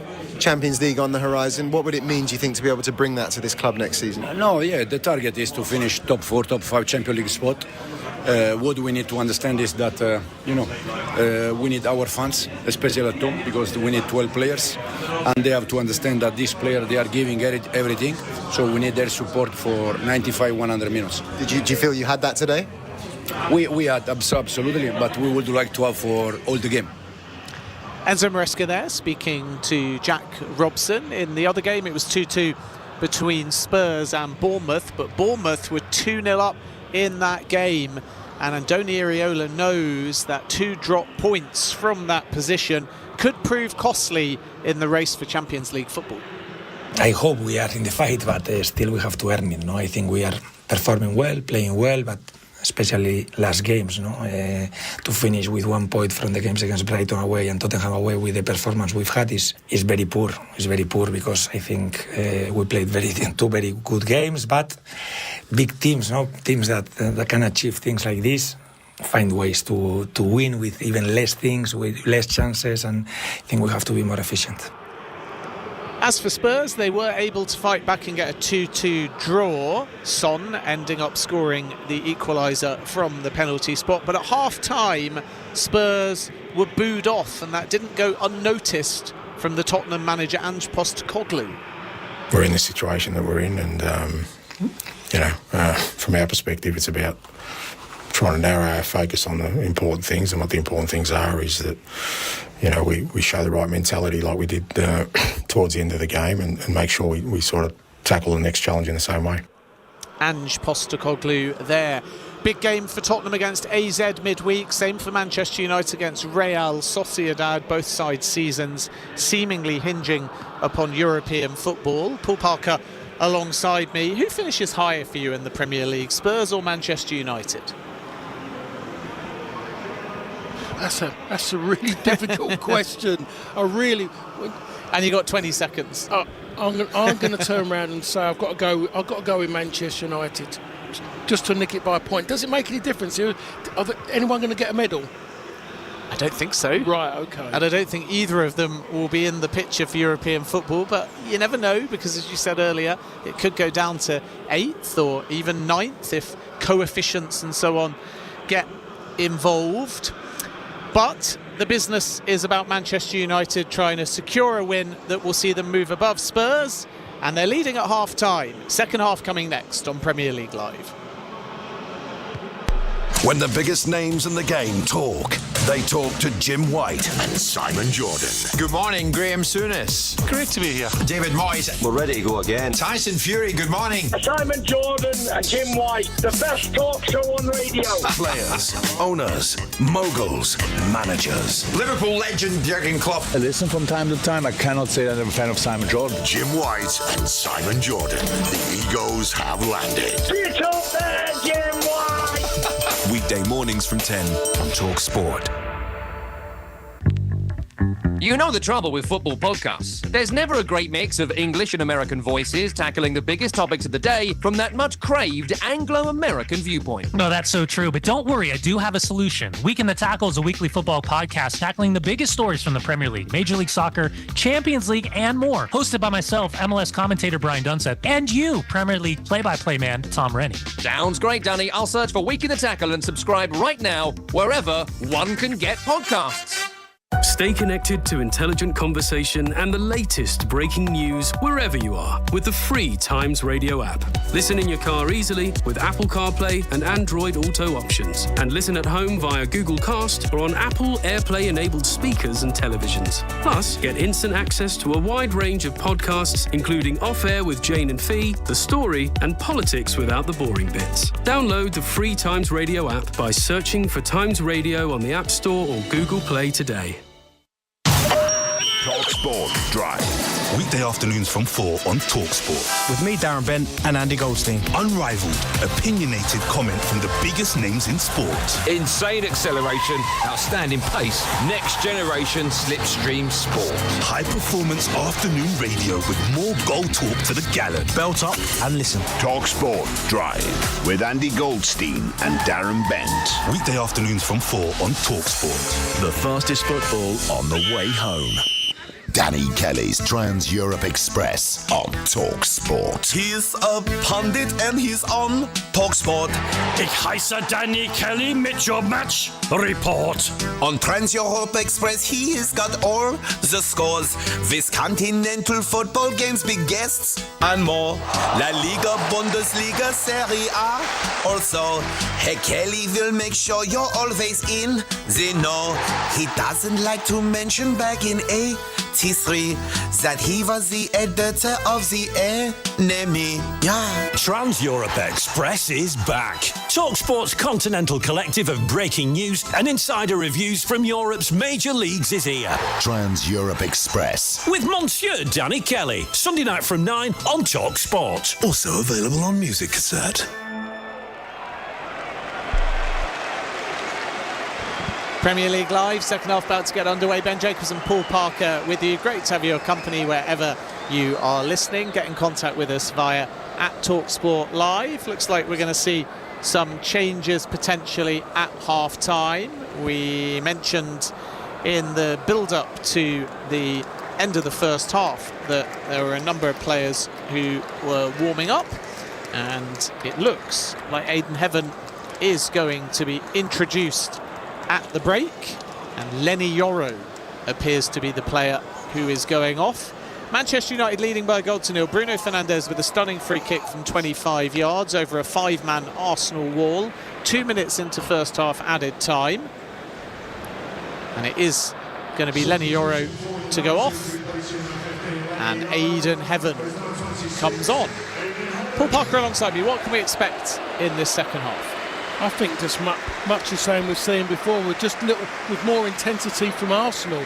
I'm saying that, believing there has to be more intensity from Arsenal, because they're losing the game 1-0, a must-win game. They're losing it 1-0, so they've got to give a bit more and have more purpose and have a little bit more creativity as well, because they are really, very flat in the way they play. They're not playing like a side who are chasing the title. They're very ordinary in what they do. They all got decent touches, decent technique, but they just lack creativity. Here's Odegaard coming forwards, looking for a fast start from Arsenal. He prods it out to Trossard. One change for Manchester United, none for Arsenal. Aidan Heaven is on, Lenny Yoro is off. Cross comes in from the right-hand side from Timber, and Heaven clears with his head. Nearly falls for Xerxes, but in the way is Saliba, who finds Partey, who's able to gain a bit of ground here and lay it off to Leandro Trossard, who tries a shot which is shut down quickly by Casemiro, and now Garnacho nearly away on the counter-attack. It's a very good challenge by Gabriel to slide in and stop Garnacho going clean, albeit from about 35 yards. I will say, though, that had to be as clean as that, by the way, because we've just seen Arsenal have had a few issues in that position with players tackling. A player who was sent off. They had a player sent off just recently, haven't they, for a challenge there. Lewis Skelly got sent off, didn't he? And Gabriel had to get that completely right, otherwise, at best, it would have been a yellow card. Arsenal need to find a way of getting back in this, otherwise Liverpool are going to be 16 clear, and surely that is the title race done and dusted. Can Arsenal move heaven and earth to get back into this, or at least the heaven part? I do say that United have to look at their front line at the moment, just to, if they want to take it on a little bit further. Garnacho and Mazraoui play a 1-2. Garnacho cuts it back into a dangerous area, and again, this time Timber, right place, right time, because Eriksson was lurking there, standing just in front of the penalty spot. Garnacho inside the area, cut it back into a dangerous position, but Timber was alert. I mean, they're 1-0 up, Manchester United, but that was their best passage of play in the game so far on the attacking side. that movement, and then Garnacho's made the right choice as well to pull that back towards Eriksson. It was just good defending in the end. Manchester United at half-time, by the way, have confirmed that they'll be heading to the US this summer for the Premier League Summer Series. More on that in a moment. Here's Mazraoui by the corner flag on the right-hand side. Gets away from Trossard. Plays a little 1-2 with Xerxes. Mazraoui still going. Hot foots into the area, and then Casemiro got in his way. It will fall to Garnacho, who's just outside the area, and he puts a ball in that's too close to Raya. And that was great communication there between Gabriel and Raya. Gabriel could have done anything there, and he could have, in the end, just left it far too late. He must have had a shout in his ear from Raya that was his ball. At TalkSport Live, if you'd like to get in touch, I'll read out some of your shout-outs in just a moment. Remember to send us a photograph as well. Here's Odegaard. No sign of any movement yet on the Arsenal bench. Thomas Partey, 30 yards from goal. He's got Gabriel behind him. All a bit static for Arsenal. Odegaard chooses not to cross it from the right-hand side. Plays a little 1-2 with Partey, and then when he received it back, couldn't spin away. Eriksson was in the way. Manchester United a little bit slow to clear their lines here, and then Lindelof just hoofing it out for a throw-in on the halfway line. At least he got distance on it. Yeah, though. I don't mind Lindelof doing that now and again. I don't know what Xerxes was trying to do. Play pretty little patterns inside, in the final 25 feet of the ground. It didn't make any sense of the goal, I should say. It didn't make any sense at all. Ranieri is dispossessed by Dalot, and it's a clean challenge, and then Dalot was away. And he was trying to just gain some ground, and he took his eye off the ball, and it bobbled up off his shins and out for an Arsenal throw. Wow, that was incredible, to be honest. I think the fans, the noise they're making, just of sheer amazement, just says it all there. Hello to Lee Hart, who's listening whilst driving from Newark to Calgary with a tanker full of frozen orange juice. And he says this picture sums up my Sunday. First rail car of 287. I don't really know what that means. It's a train, though, crossing the track on the road that he's driving. I assume it's the number 287 of the train. And he says Leeds lost earlier and Manchester United just scored. Add to that a train in his way, and it's obviously not been a very good day.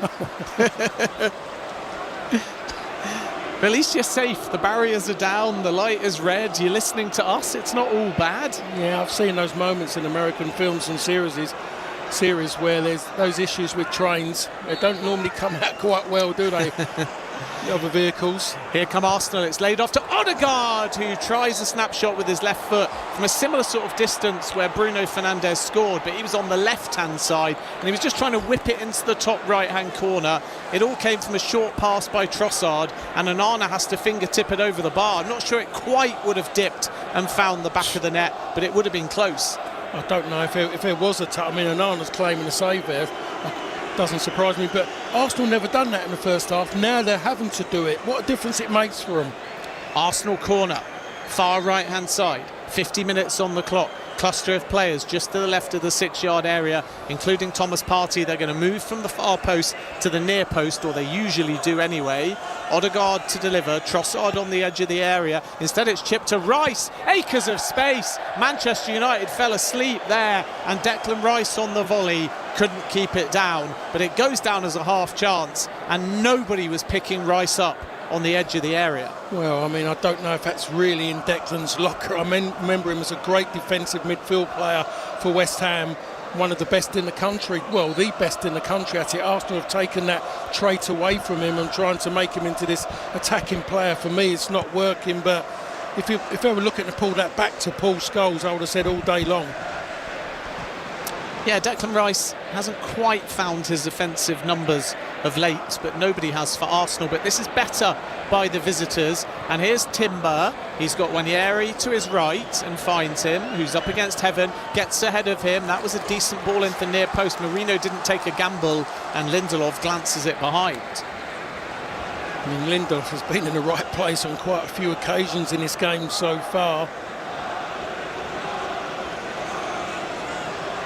It's another corner to Arsenal, 52 minutes gone, Hello to Stephen Fry, who's enjoying the sunshine in Michigan and hopes the Gunners didn't leave all of their goal scoring at PSV. At TalkSport Live, if you'd like a shout out. Martin Odegaard to in-swing a corner, right hand up in the air, cluster of players in the 6-yard area, right under Onana. Calafiori almost gets his head to it, but Manchester United, through Xerxes, able to get distance on the clearance. It was a really good delivery, and any kind of contact from a turquoise and purple shirt, and Arsenal might have been level, but Calafiori just couldn't get the space to get his head to it. I don't know who was in front of him, but it was important, whoever it was, just by looking at it, this might be Bruno Fernandes who was in front of him from that corner, but someone got there just in front of Calafiori. Otherwise, that was a head-on goal just at that near post. It was interesting, by the way, because in the first half, we're just getting a look at Bruno Fernandes' goal. We'll come back to that because Manchester United got a counter-attack as they chip the ball to Mazraoui on the right-hand side, and he gets a shot on the volley, and he cannot believe he hasn't scored. It was Dalot breaking down the left. It was chipped to Mazraoui. He was unmarked at the back post. It all came because Xerxes originally won it on the halfway line, showed good strength, worked it the left-hand side, brilliantly weighted chip. Mazraoui couldn't have hit it any cleaner, and somehow Raya watches it all the way and makes an instinctive stop and turns it with his feet around his right-hand post, and it stays at 1-0 to Manchester United. Well, I don't think you're going to see many better saves than that this season, because that was absolutely incredible save with his right shin. The run from Mazraoui as well to be there for Dalot's ball. Short Manchester United corner is wasted between Eriksen and Bruno Fernandes. The cross was undercooked. Arsenal can only get it half clear, and Manchester United have it at the back. But before that counter-attack, Paul, I was just noting, we saw the Bruno Fernandes goal, and the Wall are standing on the line, and you've got to assume that the referee, Anthony Taylor, hasn't miscounted. But it was nearly 12 yards away, which means, as you alluded to, footballers sometimes do, Bruno Fernandes, maybe after the spray, had moved the ball back about a yard, and that might have been the difference between getting it up and over the wall and scoring or finding somebody's head. Yeah, exactly right. I mean, but you look at how much those players jumped. They jumped to their full extent as well, to be perfectly honest, and it goes through a little gap just at head height. An open game all of a sudden. Mazraoui coming close for Manchester United to adding a second. And now Rice gives it away. And Garnacho is surely fouled. Can't believe there's not a whistle there. It is getting a bit feisty all of a sudden.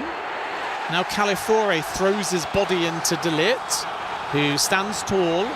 And Arsenal have to settle for a throw-in on the halfway line. And for all of Arsenal's possession, Manchester United have had the best chances of the game, and Bruno Fernandes' free kick is the difference between the two sides. 10 minutes gone in the second half. Arsenal have the ball on the right-hand side. Timber to Wanieri, who's hugging the touchline. He's up against Dalot, forced to check back. Partey, 30 yards from goal, looking for options, not that many running. Diagonal ball to Odegaard, who's up against Eriksen, right on the edge of the area on the right-hand side. Again, he's forced backwards. Timber puts the ball into no man's land. Mazraoui with a slightly careless header, though, and that allows Trossard to keep the move alive. Gabriel, square ball to the right-hand side. Saliba. And now Wanieri again with Odegaard on the overlap. Short pass to Odegaard, can't get to the byline. Eriksen staying close, back to Timber again, and now Wanieri on the edge of the area, nowhere to go, so he passes it back to Odegaard, who whips it towards the back post. Declan Rice won't get his head to that. Manchester United half clear, only as far as Calafiori. Arsenal keeping the move alive well. That's the only disappointment for Manchester United, that every time Arsenal don't gain any ground in the area, they're so deep, they're handing the ball straight back. And they can't do that for 35 minutes or Arsenal will eventually score. Well, the problem you got, though, you've got a midfield in there who are chasing around, and in that midfield is Casemiro and Eriksen.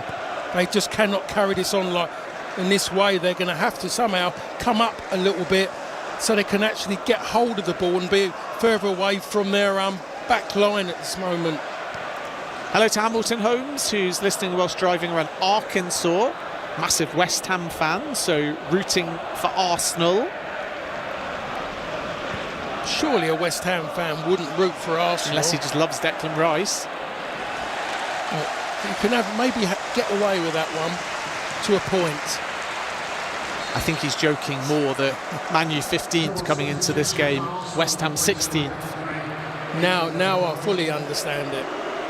Can only apologise for what I said earlier. I fully understand where you're coming from. Both sides are surely safe though, especially when you look at Ipswich, Leicester, Southampton 17, 17 and 9. Manchester United and West Ham starting this game on 33 points each. As we're going to see some cavalry come on for Arsenal now. They're going to be making a triple change, and most notably, Gabriel Martinelli is back. Nwaneri going off. Califuori is going to be replaced by Miles Lewis-Skelly. And it will, I think, just be a double change for now. Although there were other subs, including Raheem Sterling, warming up, but only 2 have come on. So Martinelli and Lewis-Skelly have been introduced. Mazraoui, though, for Manchester United. Out to Garnacho, who's got a run here on the right-hand side. Deflected ball in. Oh, and Xerxes, who reacted ever so well to the deflection, right in front of Raya, just deftly tried to turn it in. Maybe didn't quite make enough clean contact with the ball, but he had to react because originally he wanted the cutback by the penalty spot. It came off Thomas Partey, it bounced right in front of Raya, and Xerxes just tried to backheel it between the goalkeeper's legs, and Raya actually does very, very well to get down and stop it squeezing through. Not sure Xerxes could have done too much more there, but it stays at Manchester United 1, Arsenal 0. Yeah, he's just improvised. The ball's gone almost going past him, and he's just flicked back his right foot just to hit the target. He hits the target, and fortunately for Raya, he's in an area where he can get his feet down, and he's actually pulled the ball back from underneath him because he sat down partially on the ball. Odegaard at the other end, who can play in Martinelli. It's his first action here on the right-hand side. Cross shot comes in. Marino was inside the 6-yard area. De Ligt is there ahead of him, and he slides in to concede a corner. And now, after a really poor, stagnant, slow first half, we've got an end-to-end tie that feels more like a cup game. To be honest, this is how Arsenal should have been from the start of the game. It's taken them to go 1-0 down, and you have to ask Arteta exactly what he's thinking about.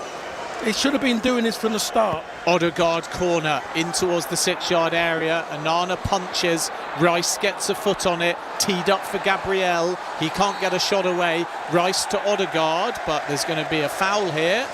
And Manchester United will have a free kick on the edge of the area because Mazraoui was caught late as Arsenal tried to keep the move alive. I don't think there was a lot, really, when you look at it. What he could do about that, Gabriel. He's gone to kick the ball, but I must say that if you see anything like that the other way, they give penalties, don't they, now for that? And there's nothing you can do with momentum. Gabriel's pulled his foot back, and the leg's got to come forward, otherwise he might just stretch a groin. Arsenal have got half an hour to find 2 goals. Otherwise, surely, even if not mathematically, Liverpool are going to win the Premier League title. Regardless, 5 Liverpool wins and it's over anyway. But it's Manchester United that look more likely to score at the moment. And here's Joshua Xerxes running down the left-hand flank. Knocks the ball too far in front of him, though. And he won't get to the byline, so it'll be a goal kick to Arsenal. Arsenal not with easy fixtures either. PSV midweek, where they're already through, so you'd expect rotation there. But then it's Chelsea, who won today. Home to Fulham, who are having a good season. Away at Everton, who are in excellent form. Home to Brentford, who score a lot of goals. And if they are still in the title race, then it gets a little bit easier with Ipswich, Palace, Bournemouth.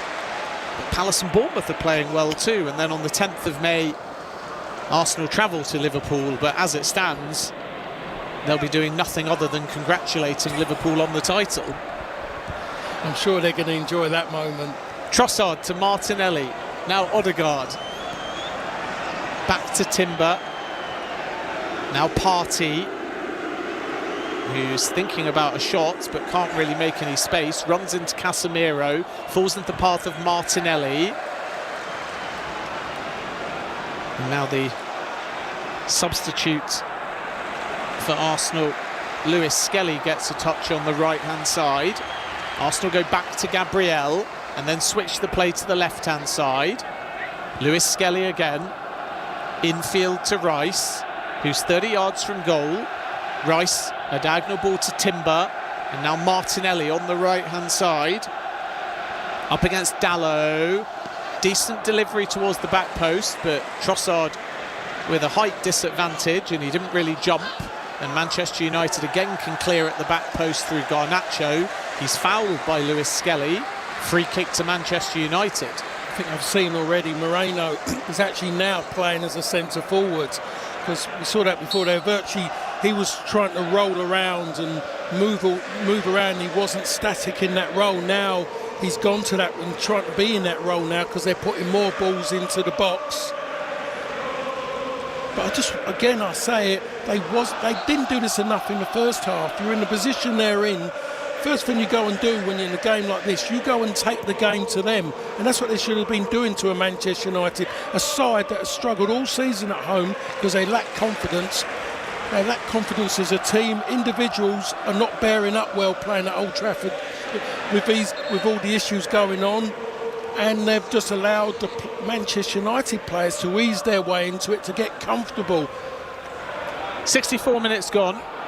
Manchester United 1, Arsenal 0. Hello to Ariel, who's listening on the way back home through Florida. Drive safe. Manchester United are going to be penalised here for a foul throw-in, which you don't see too often. And Arsenal will have the ball at the back. No sign of any further Arsenal substitutions yet. Raheem Sterling was warming up quite vigorously, though. At the moment, it's just about Arsenal finding quality from the 11 on the field. Manchester United look dangerous on the counter-attack as the game opens up. Declan Rice is furthest forwards here. Long ball intended for him.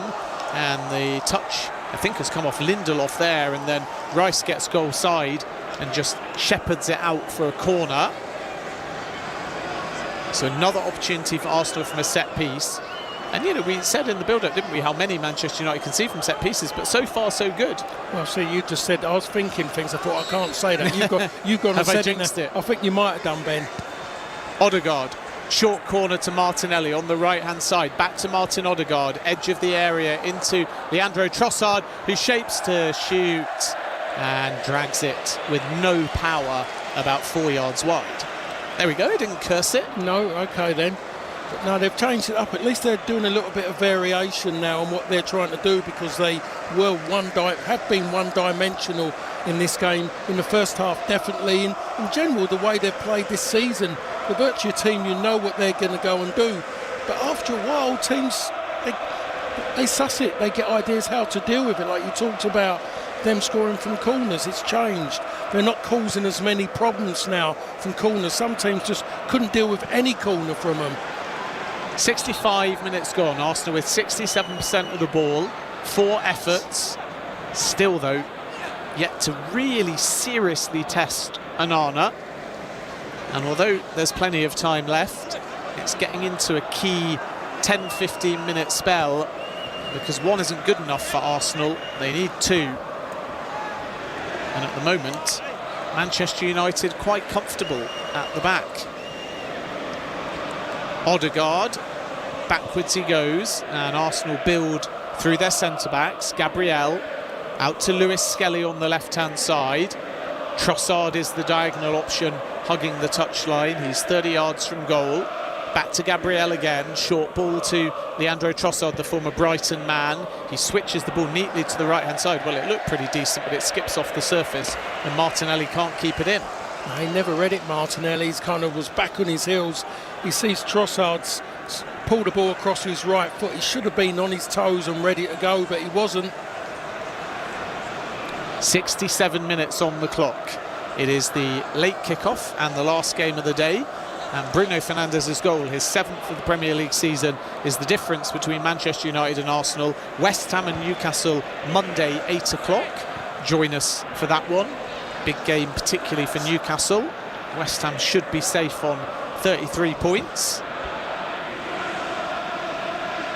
Manchester United, as you may expect, thinking in part about game management, taking their time with everything now. Dalot delivers the throw-in, finally. Xerxes does well to win the ball. May have had his shirt tugged as well. Referee hasn't seen it. Arsenal win it back. Lewis Skelly on the halfway line. Trossard again, an outlet on the left-hand side. Instead, though, it goes short to Declan Rice. Rice back in field once more to Lewis Skelly, who finally, via Rice, feeds Trossard. But Trossard goes back to Gabriel. Lewis Skelly again shrugs off De Ligt and then is caught. And that'll be a yellow card to De Ligt and a free kick to Arsenal right in the arc on the edge of the area. So perhaps needs to be about 5 yards further back to really give yourself a chance of getting it up or over the wall. But there's a chance here maybe for Arsenal to go for power. Free kick in a dangerous position. It's not a free kick. He throws himself into De Ligt's legs. Both his feet are on the floor, De Ligt. And Lewis Skelly leaves a leg there, throws a leg across the front of De Ligt. And that's what he's trying to tell the referee. Nonetheless, it is an Arsenal free kick in a central area, allowing perhaps Odegaard or Rice to go either side. Manchester United lining up their wall at the moment. Key moment in the game. Manchester United have already found one bit of free kick brilliance. Can Arsenal do the same to get back into this? A 4-man Manchester United wall, including Xerxes. Sure, we'll see Garnacho lie down to block the low shot under the wall. Referee Anthony Taylor seemingly asking the Manchester United wall to move a bit further back, but he's already put the magic marker down, and Bruno Fernandes is saying, well, it's there. He's pointing to a speck because it's disappeared most of it. Because they're taking so long here. Yeah.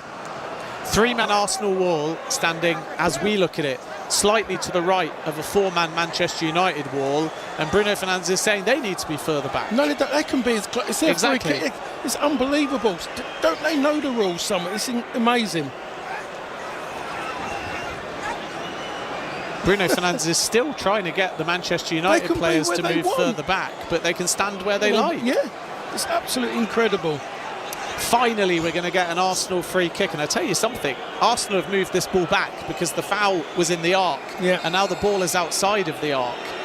Martin Odegaard and Declan Rice standing over an Arsenal free kick, 20 yards from goal. Martin Odegaard into the wall, into the shoulder of Xerxes. Poor effort. Even if it had beaten Xerxes, it didn't look like it had enough power on it to seriously test Onana, and Manchester United clear all the way back to the halfway line. It was poor in the end after all that time taken with it. Odegaard, well, it was a great Casemiro, wasn't it? A great header. It's the advantage, isn't it? That it was just perfectly at his height. Didn't have to jump, just stood his ground, didn't turn away, and got the block on it. And Arsenal having a frustrating afternoon, or evening we should say really, at Old Trafford. Technically kicked off in the afternoon at 4:30, but it's dark now. Floodlights are on, and Manchester United are 20 minutes away from a momentum-building victory that they can take into the return leg in the Europa League against Sociedad. Trossard trying to change that. Fouled by Mazraoui. Cheap free kick. Trossard wants to take it quickly, but Garnacho stands in front of the ball.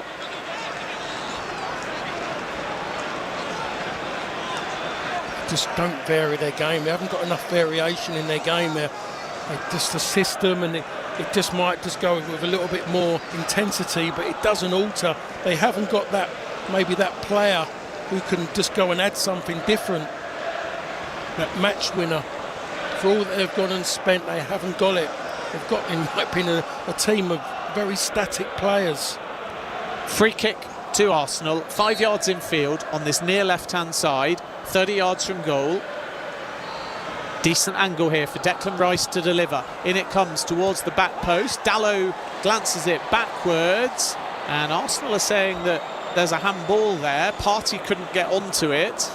It was dangerous by Dalot because the ball went behind and not out of play. Martinelli picks it up on the right-hand side. He's up against Mazraoui, who forces him towards the corner flag. Backwards it goes now, and it will be picked up by Saliba, who's still on the edge of the area. Xerxes is staying tight. Now Odegaard, who got the ball caught under his feet, and Eriksen is able to drive him backwards, all the way backwards. Good defending by Eriksen. Odegaard has to go back to Raya, who quickly feeds Rice, and now Arsenal come down the left, but they're all the way back on the halfway line. Infield it goes to Lewis Skelly.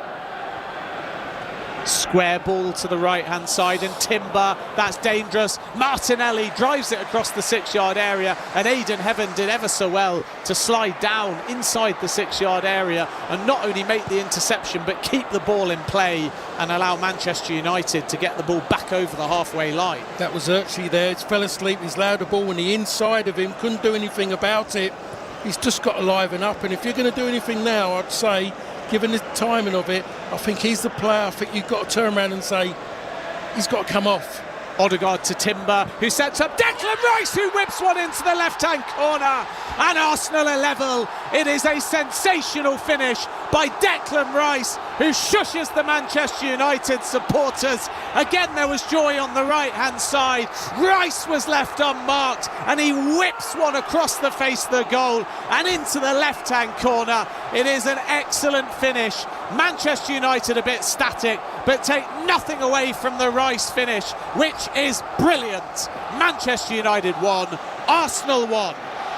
Well, it was about Skelly, really. Skelly has done Skelly, or was it Timber? I'm not really sure. It's Timber who does that on the right-hand side and pulls it back.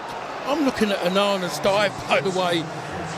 That's not giving me. He's so far over at his near post. That was so open for Declan Rice to hit, to be perfectly honest. He just wasn't moving his feet. Was he putting himself in a position to see the ball? Onana, if he wasn't moving his feet quick enough to see it happen, and I have to question him.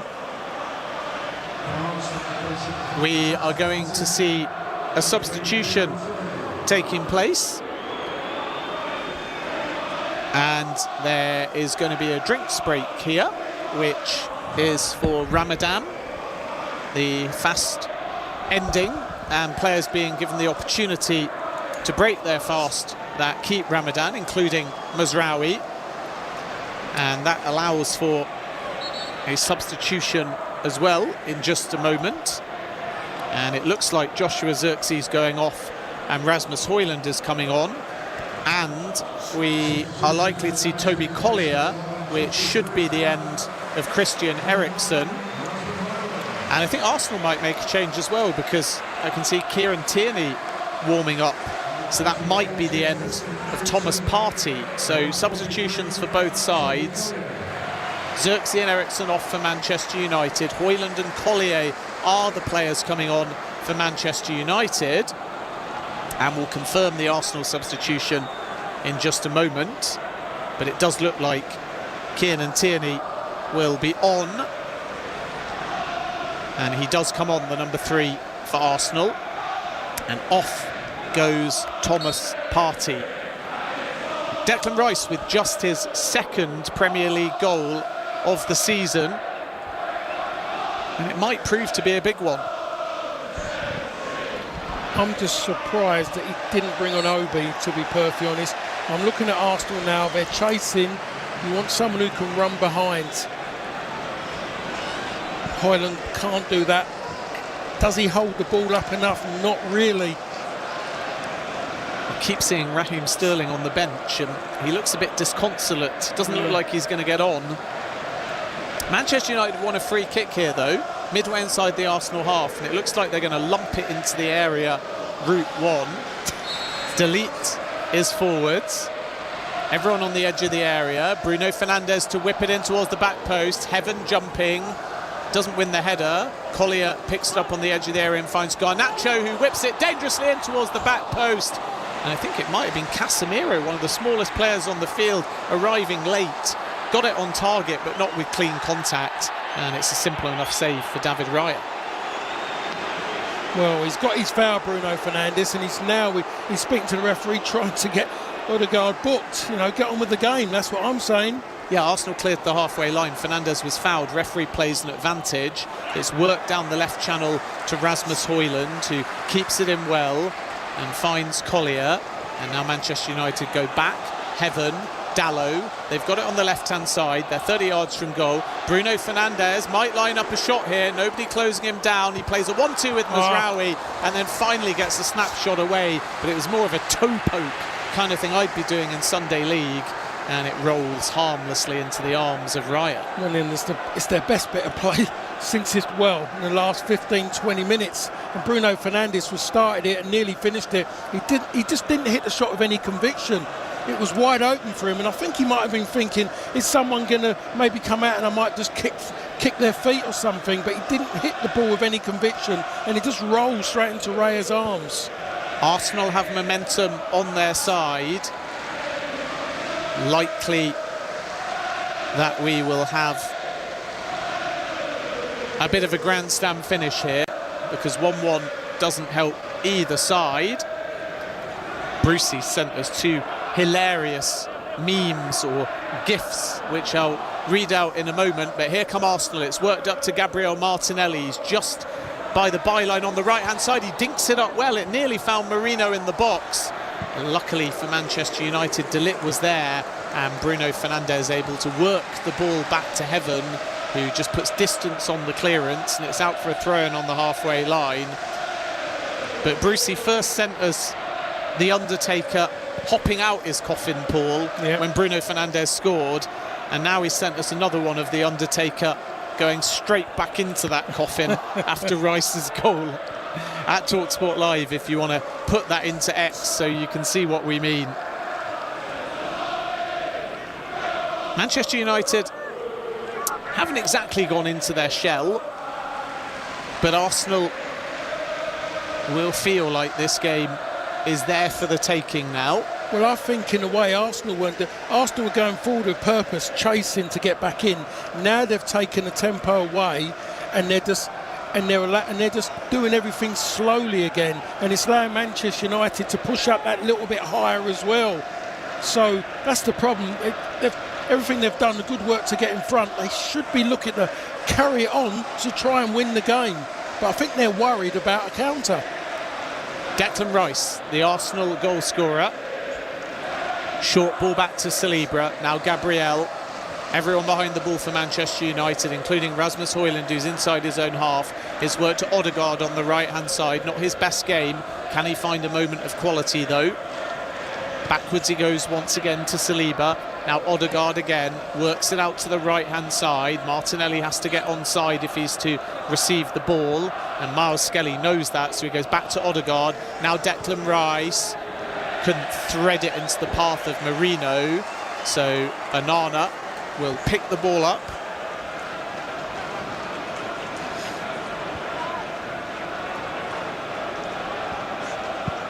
Ten minutes to go.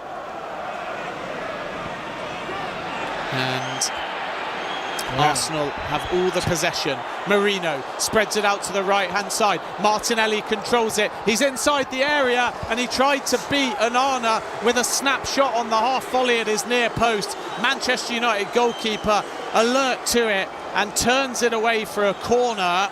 One of those where Martinelli may not have been onside, but because the flag stays down to let the play run, Arsenal will end up getting a corner here when maybe the flag should have gone up. Well, I don't know if it is a foul on Højlund, but I'm looking at Heaven there as well, and he was caught out. I think he thought he was playing in the back four because he didn't go into fill that area. And we've just seen Dalot suddenly try to react to it, but he was too far away. Arsenal corner, their 9th of the game. Odegaard to take it. Martinelli and Rice making themselves available short. It goes short to Martinelli, but there's just going to be a stoppage here because Lewis Skelly's gone down, and it looks like the corner's going to have to be retaken. He went to the ground after a bit of a push and a shove, with Rasmus Højlund. I think they just stumbled over each other. But it's going to be take 2. Man United were just happy to let Arsenal play that corner short. Martin Odegaard to retake the corner from the far right-hand side. And this time Timber fell to the ground. And Heaven brings it away and finds Garnacho, who's looking for a counter-attack. Trossard stays close. Garnacho goes back to Bruno Fernandes, who finds Collier. And then Fernandes was caught late by Timber. In fact, it might have been Gabriel. And Manchester United will have a welcome free kick on the halfway line. That's the problem. See, I'm finding with players now, someone holds them like he's been held there by Dalot. Allow him to hold you. Don't just fall to the floor. Do it and make it that obvious that the referee has to give it. He's not going to give it if you throw yourself to the floor and roll around. 1-1. 7 minutes remain on Premier League Live. Ben Jacobson, Paul Parker. Manchester United go route 1. And Casemiro goes down right on the edge of the area. He's not going to get a free kick. Looks like he fell awkwardly on his ankle. Hurled to the right-hand side, looking for De Ligt, who got his head to it but couldn't guide it back inside the area. And it will be a goal kick instead to Arsenal with 6 minutes remain. Thank you for your fantastic support. Manchester United 1, Arsenal 1. 2 excellent finishes. Bruno Fernandes with a free kick 2 minutes into added time. And then Declan Rice equalising in the second half, sweeping a ball across the face of the goal from right to left and finding the far left-hand corner. Oh, Arsenal give it away here. Marino straight into the path of Rasmus Højlund. He was clean through to the left of the penalty area, but a sliding challenge comes in as Højlund took too long. And I think it was Marino tracking back, able to make the challenge. It was Rice. It was Rice. Now Timber to Kieran Tierney at the other end, who crosses first time, and Trossard fluffed his lines. Trossard didn't make clean enough contact. All he had to do was use the pace of the ball from Tierney and steer it on target. Took a sort of no-look shot, and it's about 2 yards wide. I do not know what Højlund's thinking about there. He hasn't got all that time. I don't know why he believes he had time to set it nicely in front of him and then pull his leg back slowly to strike it. He had to get onto that sharply and just take it on whatever foot it fell on, because he was just one-on-one from 8 yards. Maggie has been in touch and has sent us a photo, Paul, saying 2 of the biggest Paul Parker fans in the US are tuning in from sunny Minnesota. Good, I know they're not in England. They're on the beach, and I've got to say that Maggie's, I presume, partner looks a little bit like Declan Rice. Oh, he's got that little bit of growth there, hasn't he? But the thing about Declan isn't wearing sunglasses at this moment in time. Thanks for the photo, Maggie, and enjoy your time on what looks a lovely beach. We've got 5 minutes remaining plus added time. There might be quite a bit because we've had the drinks break and a series of substitutions. And Arsenal really need to find a winning goal here. Otherwise, it's advantage Liverpool even further. They've taken their foot off the gas since they've scored, to be honest. They've gone a little bit cautious again because they're worried about conceding. And that's the difference. If you're being pushed by a manager, or you've got a player out there who's demanding more and taking the game on, and they've gone a little bit backwards in what they're trying to do. Given away to Mazraoui by Arsenal, who hot-foots himself right towards the edge of the area. I think he wanted to take a shot there. Lays off to Bruno Fernandes. Collier across the 6-yard area. Højlund was there. Gabriel did just about enough. It's another decent opportunity. Højlund just couldn't get the ball and twist his body to guide it goal bound. But Manchester United are knocking on the door. That's their second best passage of play in this half, and to be perfectly honest, Collier's done great. He's got him behind him. It's Højlund and his touch, isn't it? He took it on his foot. He's hit it off his toe. He hits that middle of foot to the heel, and that hits the target. It is a corner though, because Gabriel did just about enough. Far left-hand side, Bruno Fernandes to take it. Cluster of players inside the 6-yard area. He goes for an Olympico. It's too close to Raya. He gathers, and Raya looking for options, and he bowls it out dangerously to Trossard, but he slices a ball forwards into the path of Rice that's too short, and Manchester United will come away with it. It's worked up to Hoyland, who guides it into the path of Heaven, who tried to bring it down his shoulder but was offside. I mean, it's just mad how this flips around. I think you're talking about any other side than Arsenal, who in the position they're in the league would have more purpose. After they get that first goal, they're back on it again, pushing everything on and demanding more from each other. They've stepped back off and they want to play pretty patterns with no end product. Just feel there's going to be another goal in this, though, because Arsenal are going to have to throw caution to the wind. Manchester United are dangerous on the counter-attack. Timber to Martinelli, who is going to be penalised for a handball after he tried to beat his man and it bobbled back up off his right hand. Free kick to Manchester United, deep inside their own half. There's no point, is there, Paul, in Manchester United thinking about game management and 1-1, because the point doesn't help them remotely. No. The only thing really that benefits them is getting a statement win. That's exactly right, but this statement win is important. Not getting beaten is just as important, but their next game is even more important, because they've got to go out and go up against a side who's going to have a little bit more of a work ethic.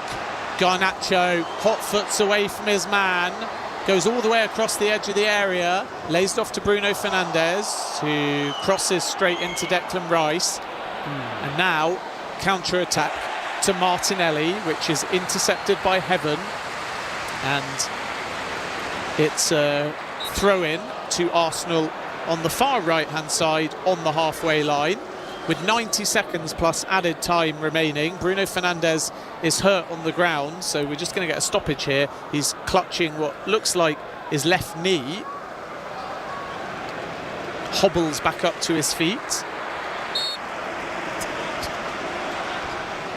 Don't think this is any kind of time wasting by Fernandes, but he's going to be okay. I think he just realised that if he stayed down any longer it was treatment and then he'd have to leave the field, so he's just going to run it off, and Arsenal have the ball midway inside the Manchester United half.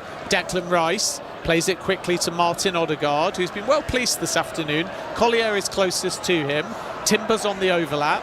Odegaard used him as a decoy and goes all the way towards the right corner flag, and then falls to the ground because he had nowhere to go. It was play acting. Collier made a fair challenge and Manchester United come away with it. They chip it infield to Lindelof, of all people, who's gained about 20 yards here, and then lays it off to Garnacho, 30 yards from goal. Alejandro Garnacho onto his left foot, trying to find space for the shot, but it was always a case of him leaning back, and it's about 3 yards over the bar. To be perfectly honest, he tried this earlier, about a minute or so ago, and he was going for glory. This time he's gone and done exactly the same again. That should have gone wide to Collier, who could have put it in behind the Arsenal defence. Again, it's a poor decision, and it's about him hogging the ball again, looking for the glory. 4 minutes of added time. Ariel's been back in touch and says, my friend Raj and I are planning to see the Manchester derby. Do get over if you can. It's a fantastic experience. Both Manchester sides having disappointing seasons, though. 4 minutes of added time. We're 40 seconds into it, and Arsenal need to find some urgency that they haven't had since equalising. I think if you're an Arsenal fan and you're there at Old Trafford, you are going mad, by the way. You cannot believe what you've seen your team doing after what they were doing, trying to get themselves back into the game. Declan Rice sweeps the ball from right to left, looking for Tierney. Mazraoui's in the way.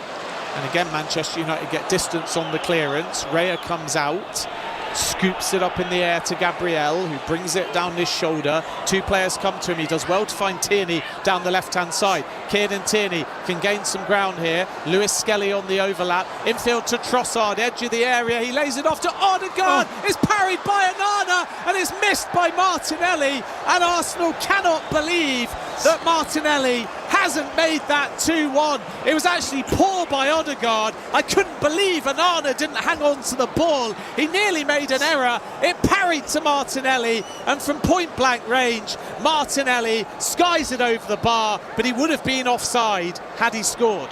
The thing about it, as well as Onana's save as well, we pat things down. It's not a strong arm. It's a powder puff, and it's easy for Martinelli to get onto it. Yes, he missed it, and yes, he was offside, but Onana does that far too often. Yeah, Odegaard should have done better with the original shot, though. Now Casemiro at the other end spreads it down the left-hand side. Garnacho is at the back post, and a cross comes in that slices out by Dalot, and Ruben Amorim's not happy with that, and it's a goal kick to Arsenal.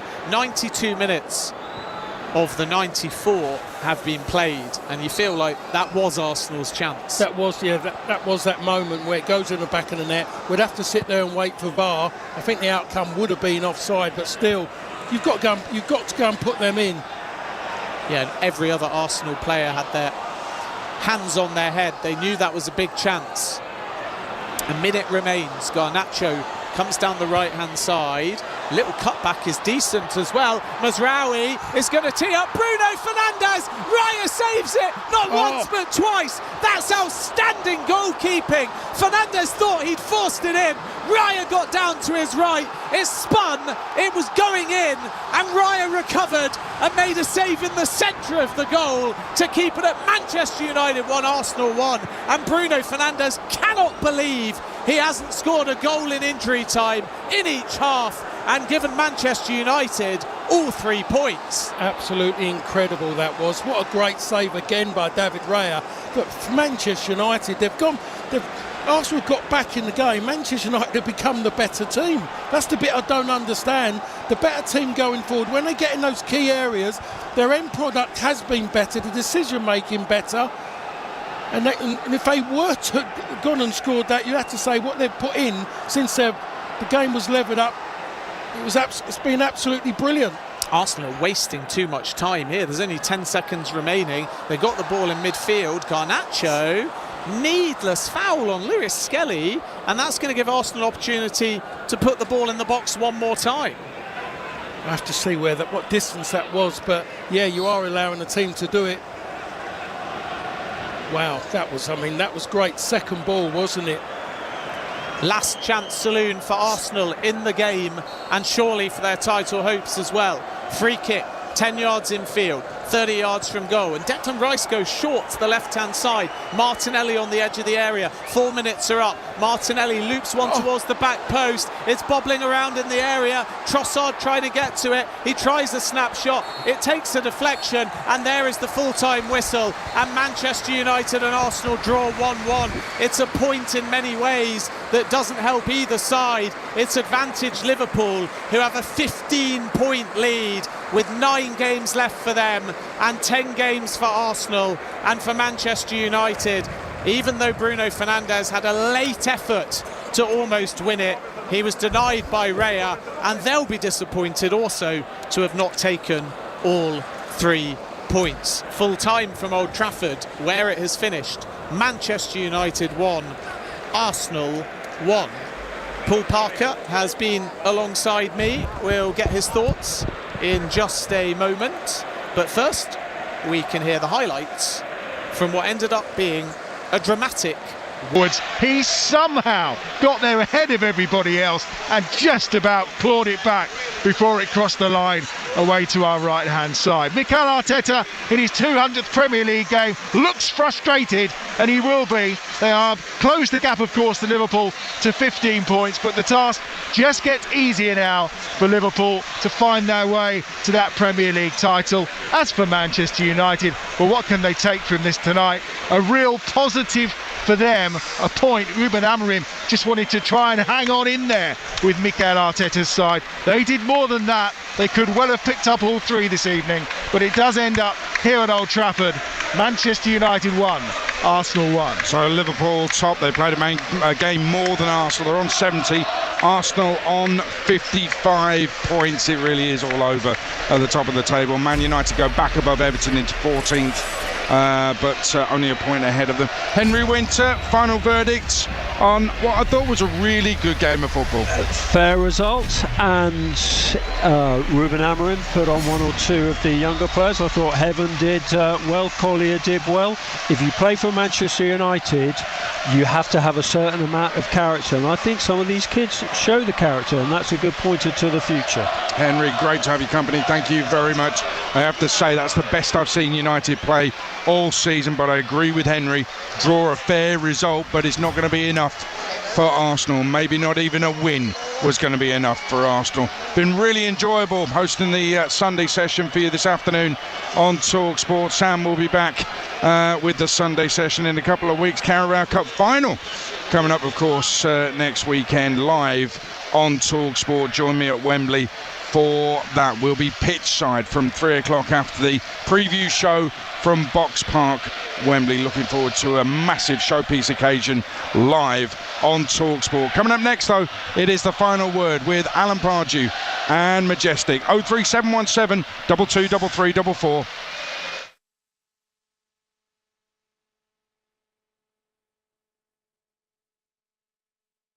Grand Slam tournaments. When that rule was changed, the Open era began. This, of course, meant Laver was banned from the majors for 5 years of his career. But once the doors opened for professionals, he burst onto the Grand Slam scene. He won the first Wimbledon